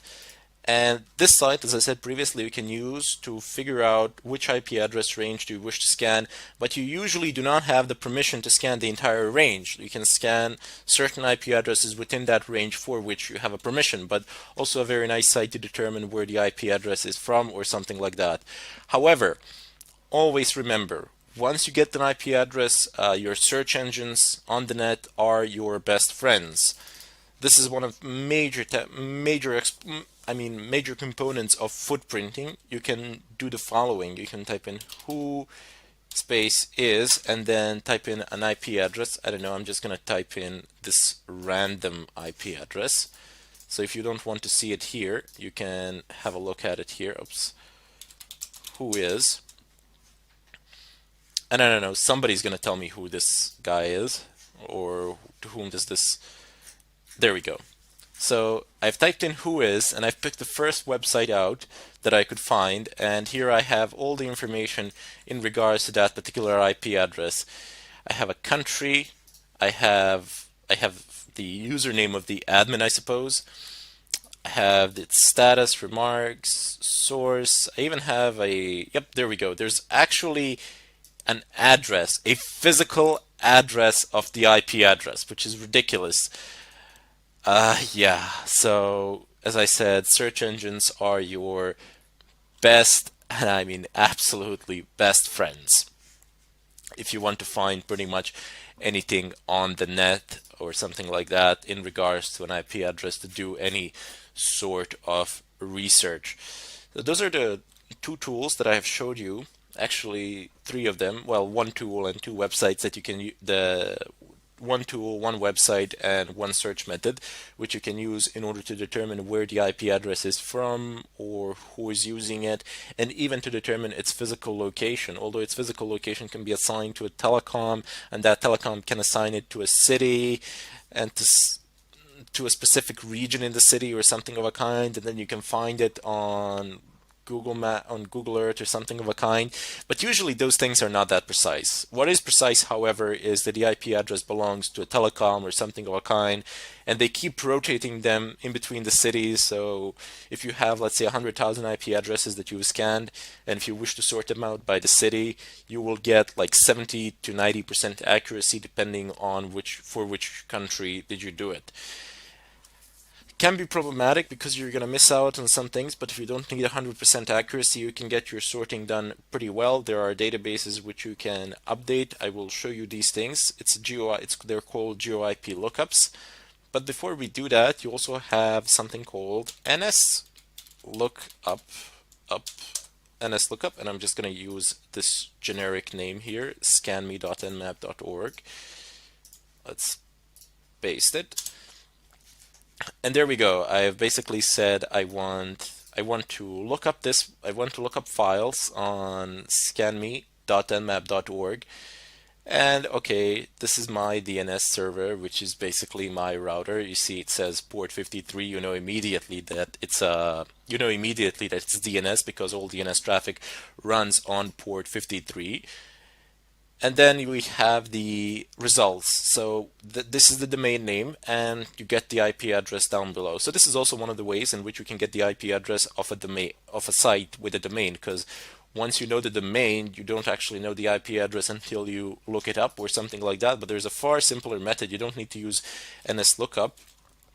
Oh, by the way, NSLookup also works in reverse. So just type in NSLookup, and you can type in the IP address. So just go ahead and press enter. Okay, so this has run through a process of some sort down below. These are authoritative answers from it says name servers. Basically what that means, they are DNS servers, and they're giving you responses and telling you to whom the domain belongs to and so on and so forth. But look, ignore this part, and for the time being we can also ignore this part until we get into DNS, into spoofing the DNS and changing it and so on and so forth. What I want to show you here is that you can actually get a domain name by typing in NSLookup and then the IP address, and here where it says non-authoritative answer, you get the IP address and then you get the name, which is the domain name. However, you might notice that there is a problem here, that this IP address does not match this one. Well, guess what? It actually does. Try looking at in reverse. So it's 74, 74 here, 207, 207 here, 244, 244 here, and 221 here, and 221 here. So when you do an NS lookup, and when you pass in an IP address, it's going to do a reverse lookup in the DNS MX records or something of a kind. It's gonna query the DNS servers, and the DNS servers are gonna give it a response. But in the MX records, this is basically how things are written. You write an IP address in reverse, and then you put this in -addr.rpub. But this part really is not that interesting to us. This is more interesting to server admins who configure the DNS servers or something of a kind. In any case, for the time being, but don't worry, we will get to DNS servers in the later stages of this tutorial once we are done with these things. In any case, what is important for you here is you've typed in an IP address, you've used a tool called NSLOOKUP, and you have gotten a domain name in return. And now you can start doing some other things as well, but we will be dealing primarily with Nmap. Nmap as a tool in order to scan networks and to retrieve information from them. But this, what I've showed you now, is some basic information retrieval and some basic external sources that you can use. In any case, I'll see you in the second in part 2 or the second tutorial of Nmap introduction, and there we're going to actually conduct some scans and see how it all works. Thank you for watching, and I hope to see you next time. Hello everybody, and welcome to this tutorial. Today I will begin a chapter on wireless hacking. So first off, you need to know that there are different types of encryption. There is VEP or WEP, and whoever still is using WEP doesn't really deserve to have wireless, just saying. Primarily because it's practically as if you had a free password or an open Wi-Fi. It doesn't really matter, it's quite easy to crack, no problems, 3, 2, 1. However, if you're using VPA or VPA2, that is another story. That's quite difficult to crack, especially if the passwords are longer or something of a kind. There are different methods for direct wireless hacking, and I really would not recommend them in all circumstances. There are some circumstances which are favorable to these sort of methods. However, what is always better is to actually get an IP of the router and then attack the router itself, because usually it has far more vulnerabilities than the VPA2 encryption that you are trying to crack. However, since we are cracking wireless, I'm just going to go ahead and type in ifconfig here, and you will notice that I don't have a wireless interface here. Why is that?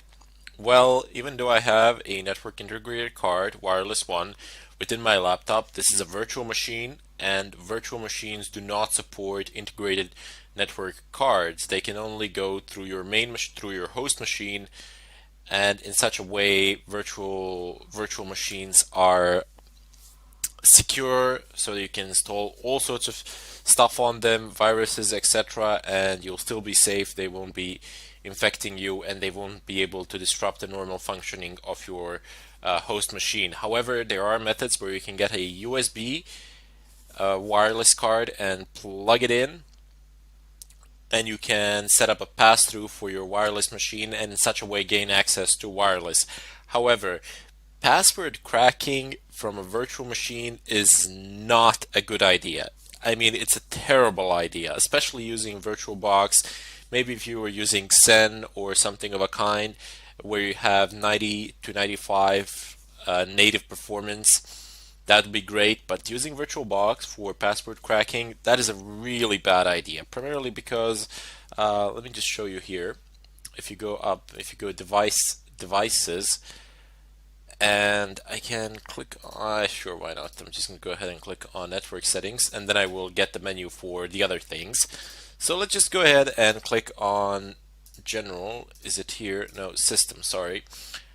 Look, first of all, it has base memory. This can be altered when the machine is off. You cannot change these settings here while the machine is turned on. First of all, it says that I have 2 gigs of RAM available for this particular virtual machine. Now that's great for day-to-day operations, especially for Linux that requires 512 megabytes to run.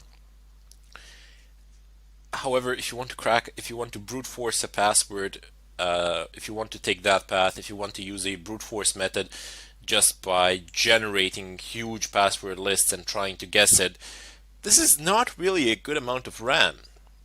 Actually, this is a terrible amount of RAM for such a task.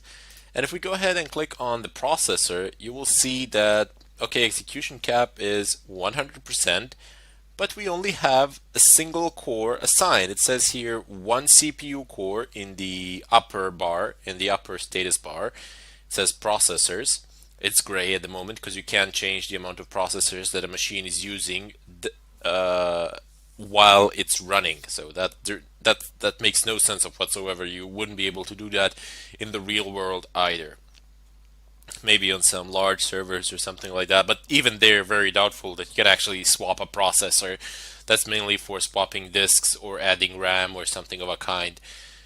In any case, it has only one CPU assigned to it. I know it says here 4, but I have an Intel i7 inside, and the VirtualBox supports only four CPU cores for its machines, and it is take it into you should take into consideration that you really won't need more than four for your virtual machines, especially if you're performing some testing tasks, or I don't know, even if you're programming, unless you're doing something specific that is strongly related to graphics, you won't be needing that many cores or anything of a kind. One CPU is perfect. That's fine. You won't need any more.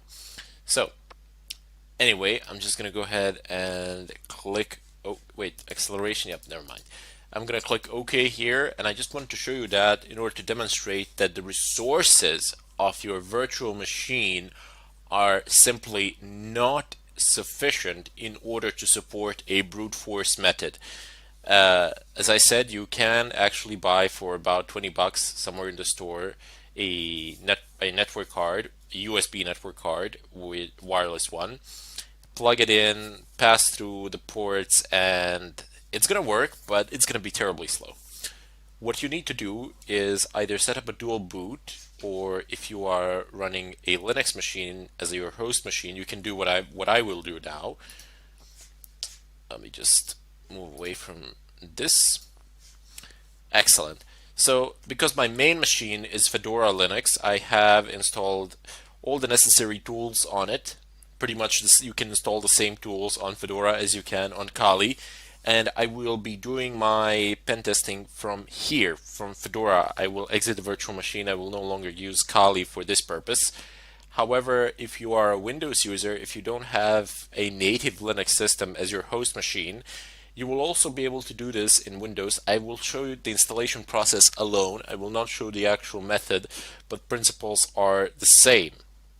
Primarily because when you do it in Windows, you have to use the GUI mode, and quite frankly, for these sort of things, I personally do not like to do them via GUI. It's far more effective to do them from the terminal. So some of the tools that we will need, I will just mention them here, and feel free to read up on them a little bit in the net as you progress through the course, and then go through the videos as well. So there's a lot of extra information out there on the net, especially if you're facing some sort of bugs or something of a kind.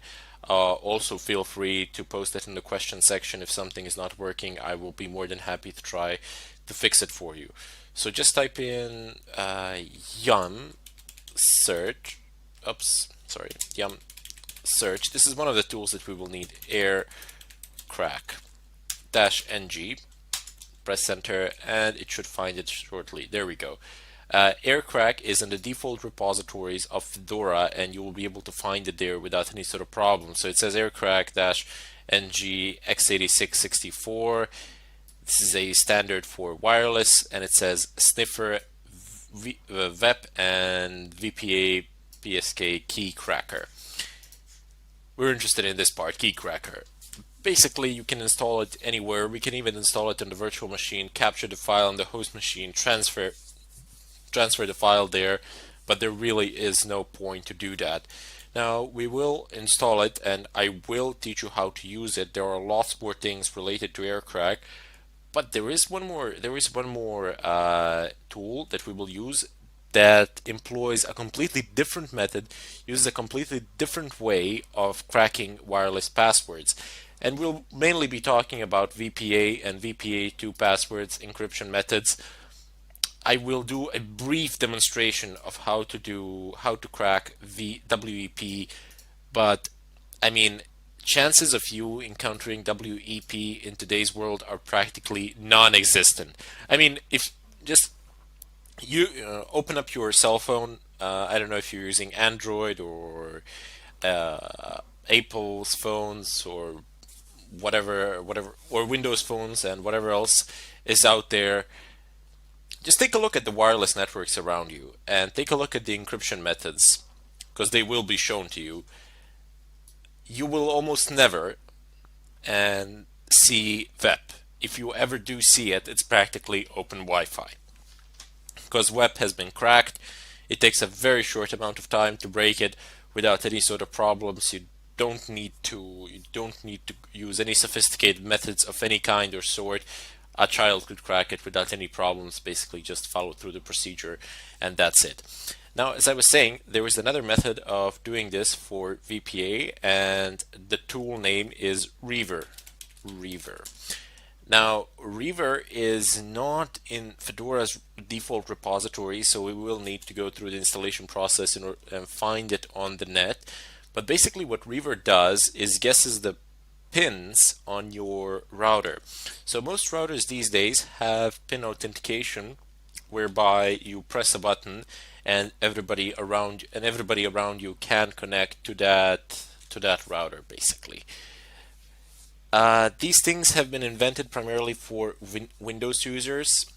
Rarely, very rarely, will you find a Linux with support for pins, primarily because the method is highly insecure. I mean, that is really one of the downsides of wireless. If you're using pin authentication, you should definitely disable it on your home routers, as it enables malicious attackers to basically uh, take your Wi-Fi, get your IP address, and from there move on to more serious things.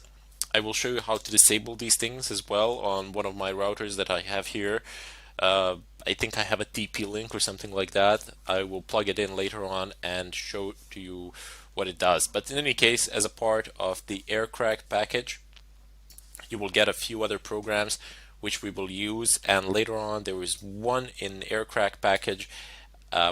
in AirCrack package that enables you to perform a DOS attack on wireless networks around you. So you will be able to pretty much de-authenticate whoever you want, whenever you want, as long as two conditions are met. The first condition is proximity, that you are close enough to the network. And the second condition is that you actually have to scan in monitor mode with your network card and figure out what is going on around you, what is the MAC address of that access point, and what is the MAC address of the person you want to jam. This is not that difficult to do. This is easy. Both MAC addresses are public information. Pretty much all you need to do is listen for them. And that is what monitor mode is. Basically, network cards have a lot of modes that they can operate in, and well, maybe not a lot. Maybe not a lot. I think it was 6 or something like that. But there are only two which are of interest to us. There is the promiscuous mode where your network card will only process traffic that is meant exclusively for it, regardless of, I don't know, capturing some other traffic that is being transmitted wirelessly through the air. I mean, just think about it. You have so many wireless access points around you, and they are all communicating with devices, and it's not like that wireless access point can send a signal in a specific direction to your device. No, it sends it in a spherical fashion, and your device catches it. A lot of other devices catch it, but since the information is encrypted and since the information is not for them, they immediately figure out that it's not for them, namely your network cards figure it out, and they immediately disregard the information. They don't do anything with it. However, if you put your network cards into monitor mode, they will actually take all of this traffic, process it, and see what they can get from it. Some of it is encrypted, most of it is encrypted, but some of it isn't, like the MAC addresses, which can't be encrypted, and that's the bright side of it all. You can take it and you can jam whoever you want. You can deny wireless access to pretty much everybody within range with just having your laptop, and no extra devices are needed. This is all pure software. You don't need any extra devices. Of course, it is necessary that your network card supports monitor mode.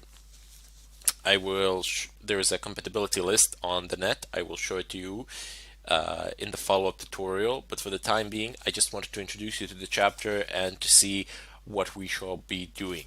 So before you, I would advise, you don't have to, of course, and you will be able to fully follow through the next tutorial without doing this, but I would just advise typing aircrack-ng on Google or your whatever your favorite search engine is, and type in Reaver. Just read the first post, read the first couple of sentences of the first post that comes by, and see if you can collect some information there. Then you can continue on watching the next video where I will show you how to install these things. I will show you how to install aircrack-ng on Windows, and I will attempt a Reaver as well, but sometimes Reaver tends to break on Windows and that can be problematic. But primarily I will show you how to install aircrack-ng. I'll show you how to use it there a bit. It's not that hard. There's a graphical interface practically. You can just click through it, no problems. However, I restate once again that you should have a Linux host machine which you can use, to which you have access, primarily because a lot of these tools are a lot faster on Linux machines. They work much better, they're faster, and quite frankly, they are easier to install. Plus, you get a higher degree of anonymity. Anyway, I bid you all farewell, and I'll see you in the follow-up tutorial.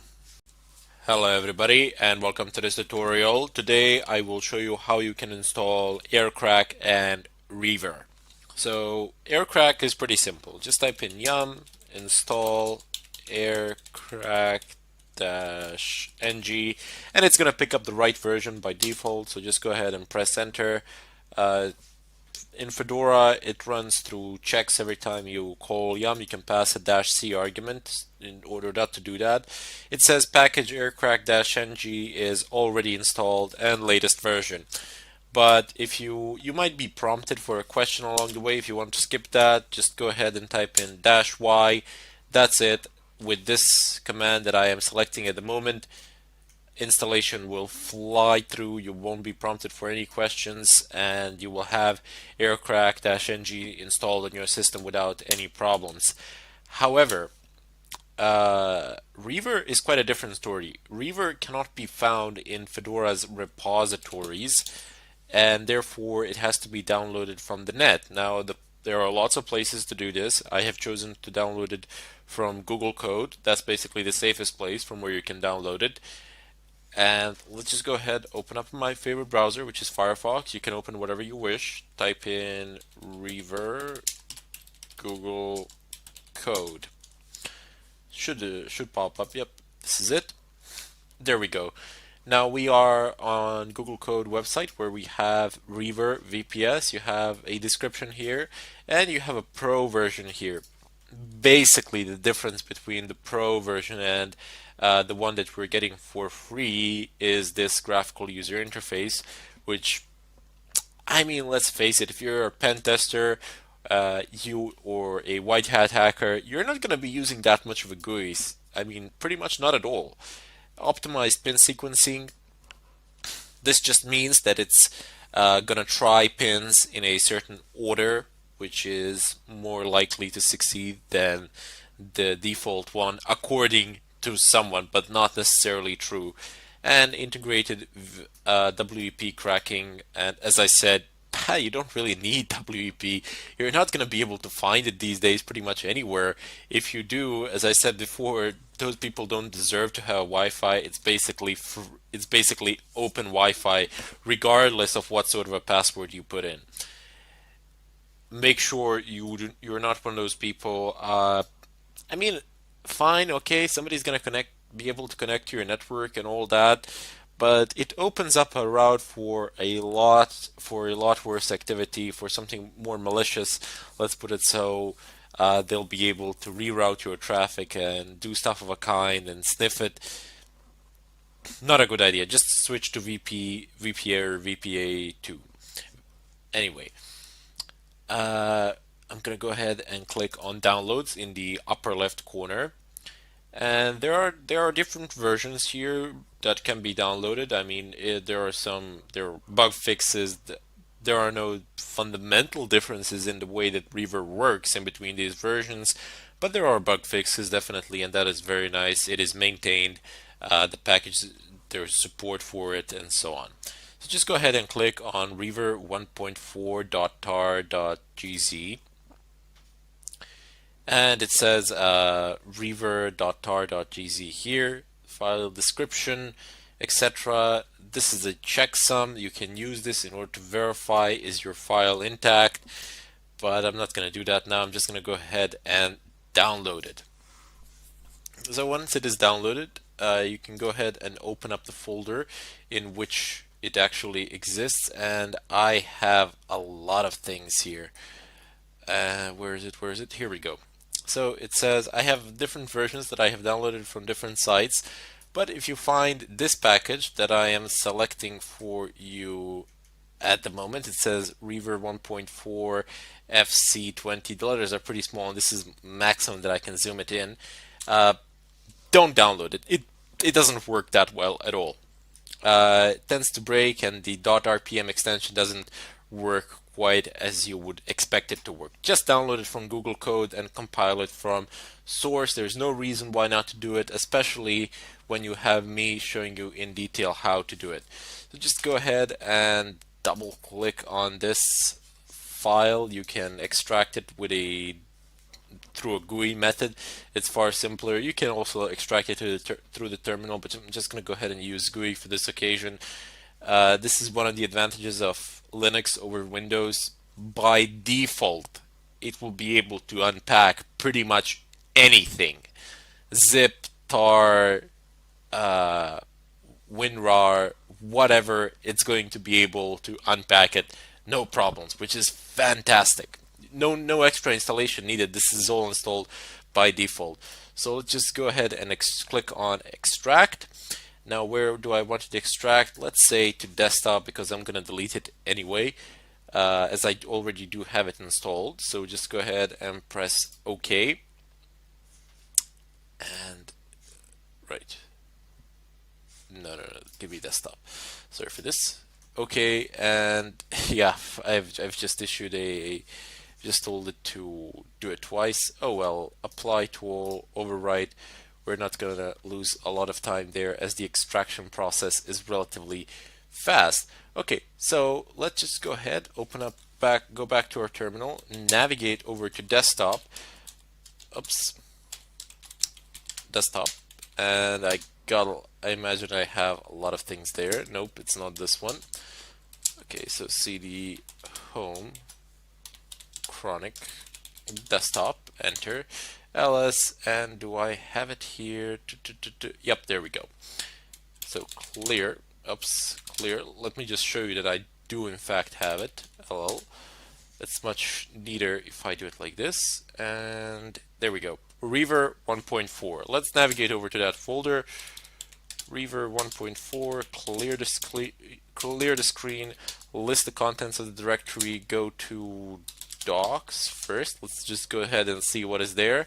And like, you might think that I am some sort of an expert or something of a kind, and that I just do these things out of my head.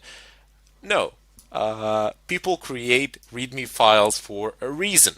They are there to be read because the developer has left specific instructions on how to do something. So let's just go ahead and cat it. Excellent. So the following are Reaver source files. So it has the description of what is located in each one of these files. So you have 802.11.c functions for reading, sending, and phrasing, 802.11 management frames. 802.11 is a standard, as I said before. But look at this. Look at this. The developer has actually, well, these are useless things for the time being, but the developer has actually left the entire installation process here. You have every single command that you need to run explained in detail, what it does and how you can type it in and execute it. This is wonderful, and that is why I say when you download something, when you unzip it, just go ahead and find the README file. It's there for a reason. People do tend to leave instructions there on how to do something, and they've most likely encountered the same problems that you might have encountered, so you can even see possible solutions. Anyway, you can check this inscription out, or not an inscription, but the text. River is only supported and only supported on Linux platforms. Requires libcap, this libsql SQLite3, and one more. Can't really pronounce this. And can be built and installed by running the following commands. So execute the configuration script, make install. That's it. And it even tells you how to actually uninstall it. So they're there for a reason. Anyway, ls, of course, you cannot run the configuration file from here. You need to reverse course and go to source from, src. Let's see what is in there. There we go. We have configure, and you can see by default here it's executable. If I just give you a longer listing, configure, there you go. It has an X permission here, here, and here. So the user has it, the group has it as well. Anyway, type in dot slash configure. So now it's checking for stuff. It has its dependencies without which it cannot function. Type in make. Up, there we go. It's running through. So I didn't do anything out of my head here. I just went on the web. I found the safest place I can find to download the code from, and I'm compiling it here as the creator, as the developer of the code instructed me to do it. And the instructions aren't that complicated, just 3 commands. And the final command is make install. Now it's going to give me a lot of errors here. Well, not errors, but warnings primarily, because I already have it installed. And see here it says RM. I need to clear this out and then be able to install this, but that's not going to happen, primarily because I do have Reaver installed. So let's just go ahead and check one more time if there's anything else that we've left out, if I can reach it. Down below. Yep, there we go. So no, I haven't left anything out. Basically, the last command for you will run. For me, it won't, primarily because I already have Reaver installed on my system. If there are any problems, feel free to post it in the question section. I will be more than happy to help you out. Let's just go ahead and clear this out. Let's test it. Let's see. So type in Reaver -- help. Excellent. It is installed. It is functional. It is responsive to our commands.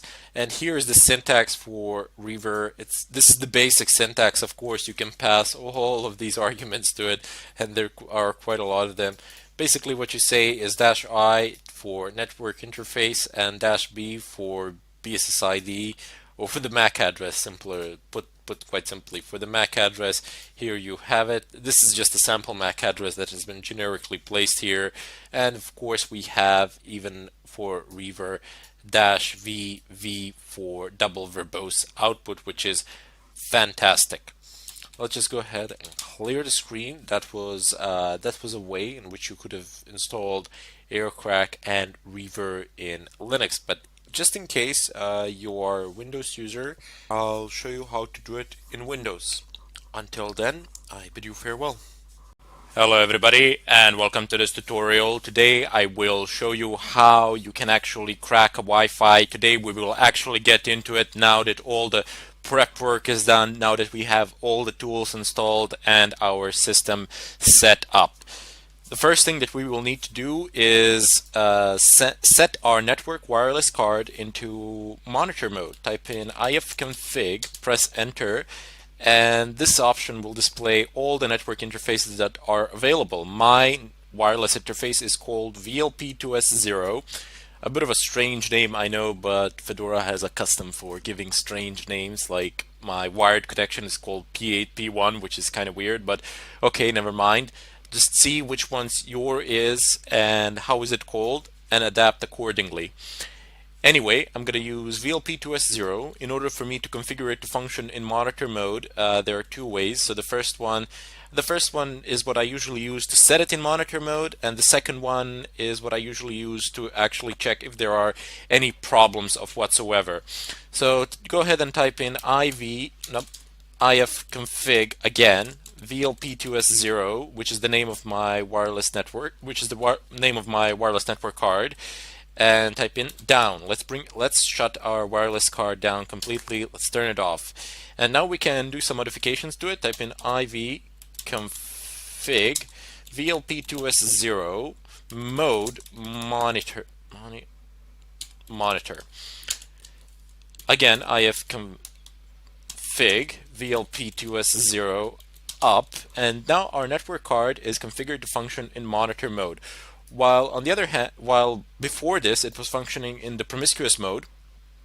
There are several names for it, but promiscuous mode is the most common. And the difference between the two operating modes is that one mode and there you go, I have my wireless connection deactivated in the upper right corner. The difference between the two modes is that in one mode, wireless cards or general network cards, are configured to accept all packages regardless whether they are meant for them or not, and in promiscuous mode they will only accept packages that are meant specifically for them.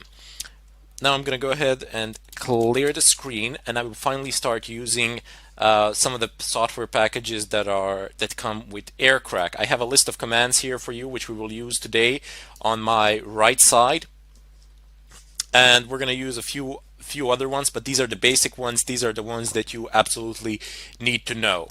So let me just go ahead and type in airmon-ng check VLP2S0. I want to see if there are any possible processes that could cause problems, that could cause interference, and I see that there are quite a bit of them. Now, one of the first things that you need to kill is the network manager, or you should, because even though it doesn't actually directly interfere with the functioning, it does spawn some other processes that might interfere, like your active internet connection here, the DH client. Especially if your network manager is configured to automatically connect to a certain network or to a wired network that you've plugged into your computer. So let's just go ahead and kill. I'm not going to take any chances today. I'm going to go ahead and kill the network manager, and then I will start killing the rest. So let's repeat the airmon-ng check. Excellent. Now I have a few more of these. Next one to kill. You do need to kill them in a certain order though, because they tend to spawn each other, and you kill a process, but you do a check once more, and you realize it's still up and running. Even though you've killed it as root, it will kill it, but it will restart it as well. Let's just go ahead and kill the DH client as well in order to prevent any interference. And the rest of killing can be done in any way you like. So let's just go ahead and kill 1556, 1556, 1215, and 1216. And 16. Excellent. Let's do a check one more time. Oops, some of them are still up. This is what I meant. It is highly annoying. So 1556. Let's see, will this work? Awahi demons are the only ones running. Apparently I have to kill the VPA supplicant first, and then I can kill these. And it can be frustrating, primarily because you can't kill them all at once. You gotta type in commands time and time again. Excellent, no such process running. There we go. Let me just go ahead and clear the screen and always perform an extra check. You see, nothing has popped, nothing should present any problems now. Let me just go ahead and clear the screen.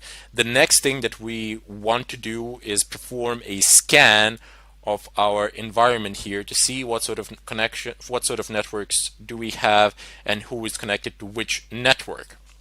Now, this you cannot see with Network Manager. With Network Manager, you can only see active wireless, visible wireless hotspot, visible wireless access points around you. While on the other hand, with AirCrack, with one of the tools that comes with AirCrack, you can actually see not only access points, wireless access points around you, but you can also see who is connected to them, which is a very nice feature.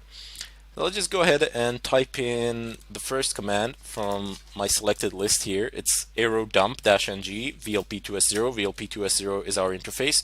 So airmon-ng, oops, -ng vlp2s0, press enter. Oh yeah, not airmon, sorry. Aerodump. Aerodump-ng vlp2s0. Sorry for a bit of inconvenience with my talking and writing. Never was good at that. But you can see here, these are all the wireless access points. This one is mine. It's called something. That is the I've created it specifically for this purpose, for this tutorial. It has a good password, strong password, and we are going to be cracking it today. Keep in mind that the signal strength, you see, okay, let me just cancel the scanning process now, and I just want to explain a few things that you can see here during the scanning process itself. So the BSSID is the MAC address of the device, which is a wireless access point. Oops, let's just move this out of the way.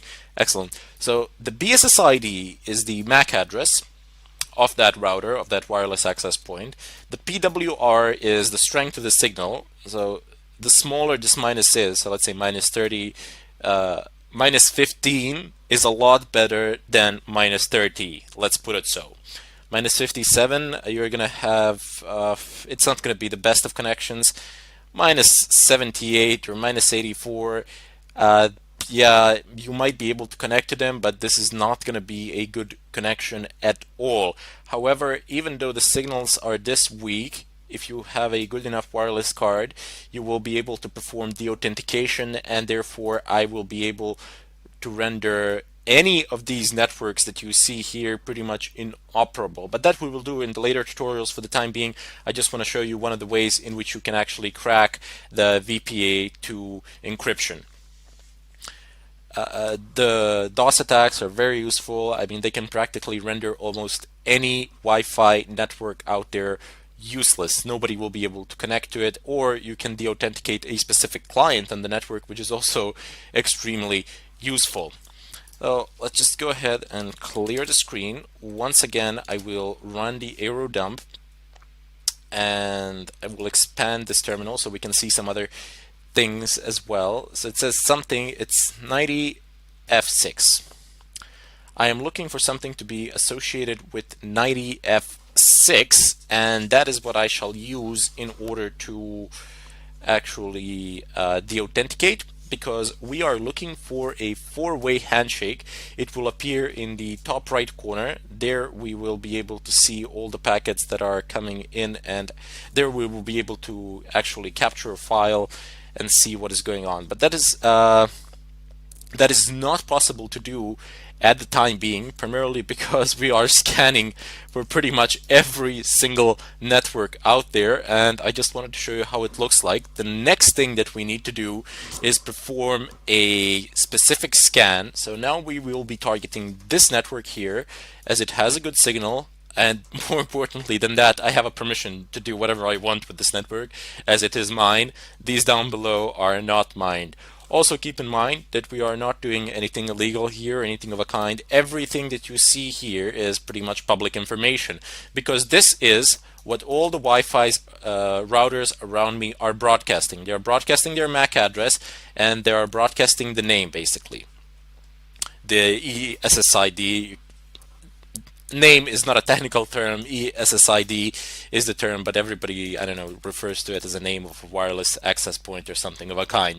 Anyway, as I said, all these are public information. This is all that Wi-Fi spots around me are broadcasting, and this sort of information you can also see on your cell phone by just using the network manager, or you can use a network manager in your computer and you will see pretty much the same things.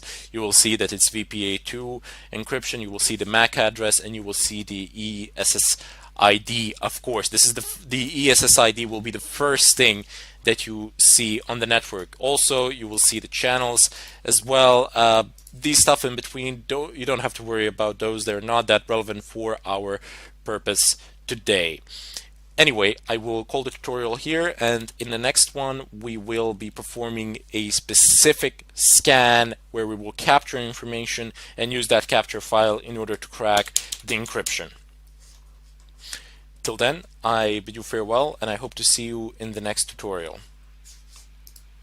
Hello everybody, and welcome to this tutorial. Today I will be talking about DOS attacks and how you can actually deny wireless access to pretty much anybody within the range of your wireless card.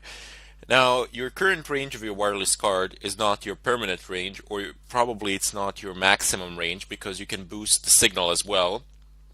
But of that I shall speak a bit later on. For the time being, I wish to focus only on the actual DOS attack, as that can, well, not only can you deny the service, but as I stated in the previous tutorial, you are actually able to trick a user into resetting the router. Primarily because if you can't connect to your wireless, what is one of the first things that you do? You basically just reset the router. Even if you call the ISP provider, one of the first things that they will tell you is reset the router. And these sort of attacks, they don't, unless they are going over an extended period of time or something like that, they don't raise a lot of suspicion. I mean, most people, when they can't connect to wireless in their houses or something like that, oh well, reset the router. If it works out, great. If it doesn't, oh well, call the ISP, then they try to fix it, but you're not going to be running the DOS attack probably for that long. Your idea is to force a reset. However, you can run actually permanent DOS attacks and in such a way deny service to a certain user or company or something of a kind. There is no known way to actually stop this.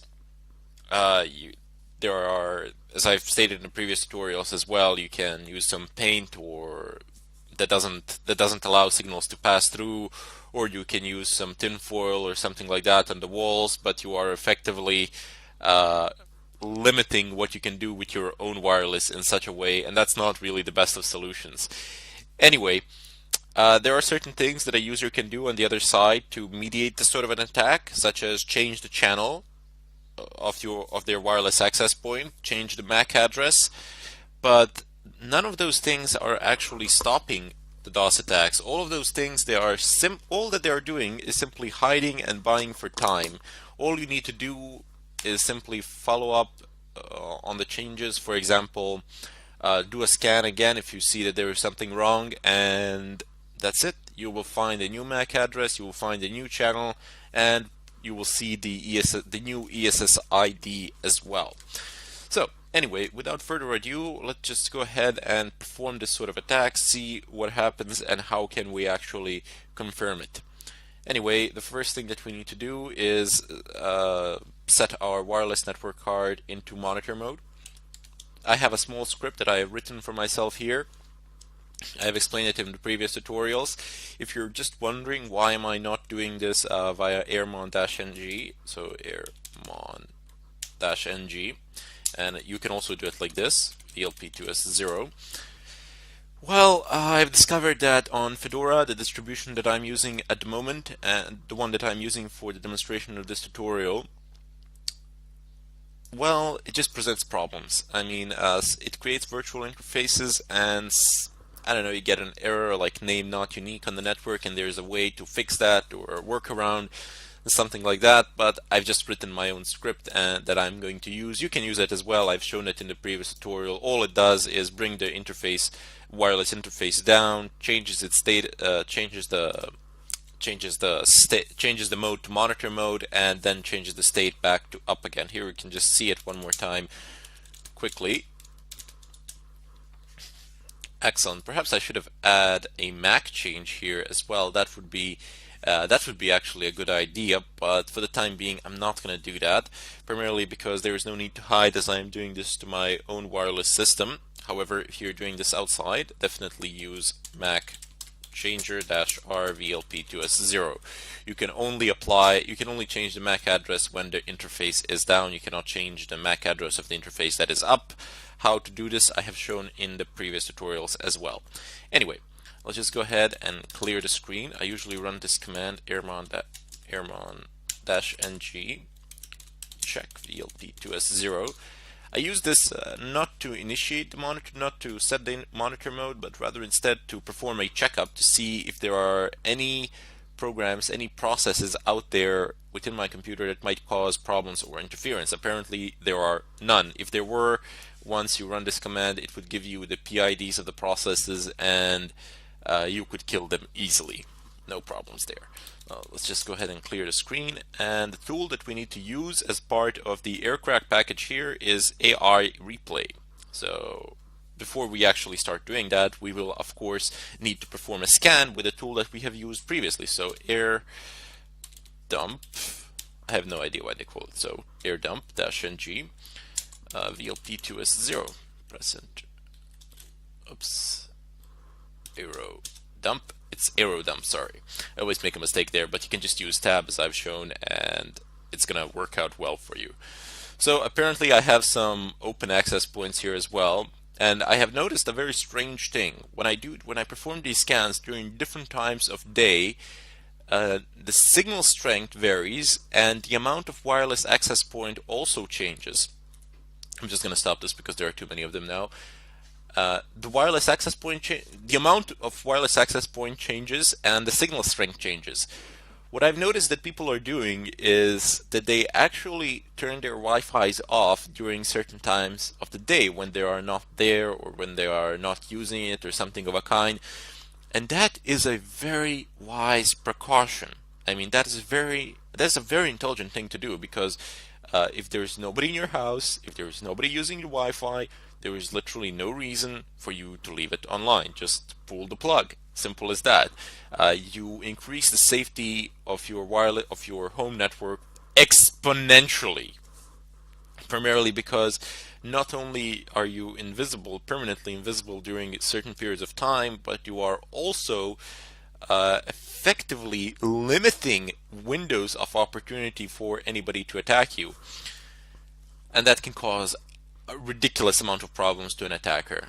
Anyway, so over here I have my wireless interface. It's called something.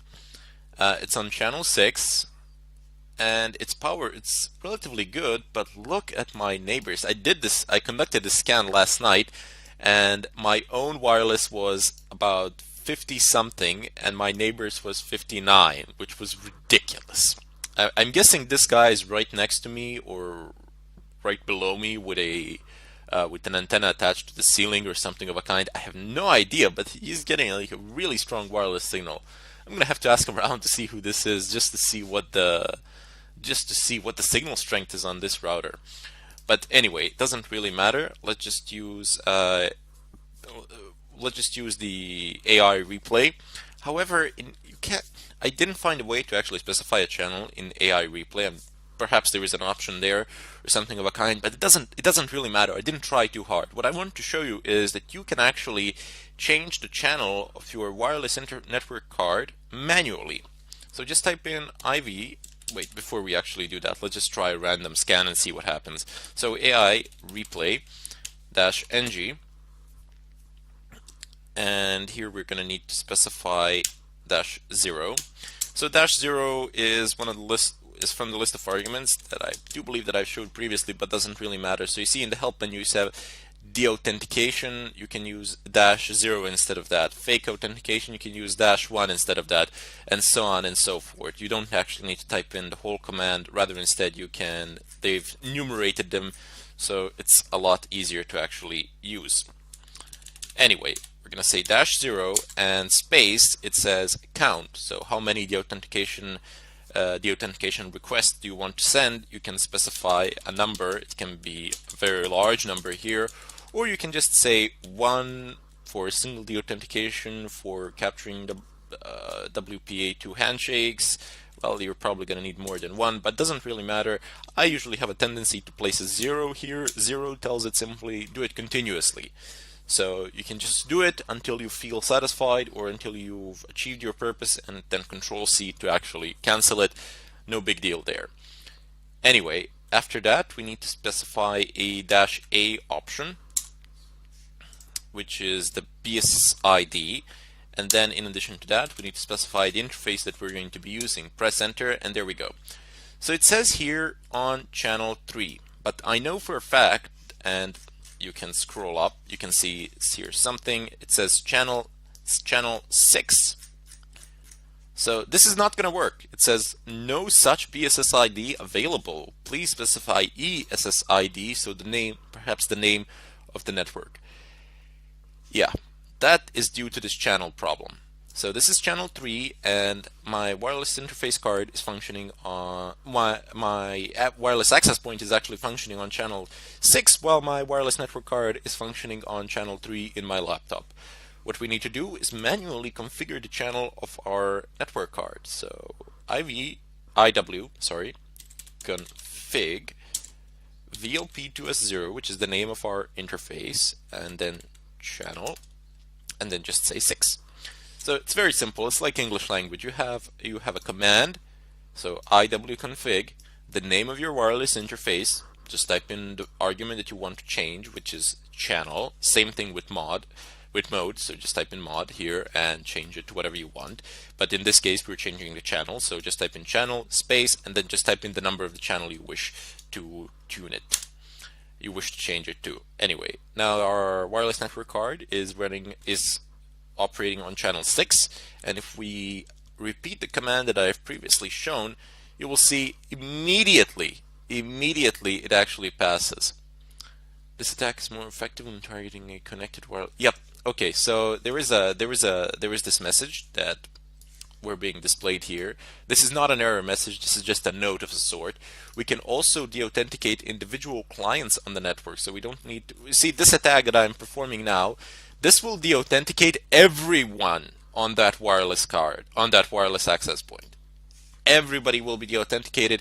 I mean, you can confirm this by using your smartphone or tablet or another PC that is connected to the to your home wireless network, and it might show the status that it is still connected, but try browsing the net. Try opening up a website or something of a kind. You will not be able to do it, like not in a million years.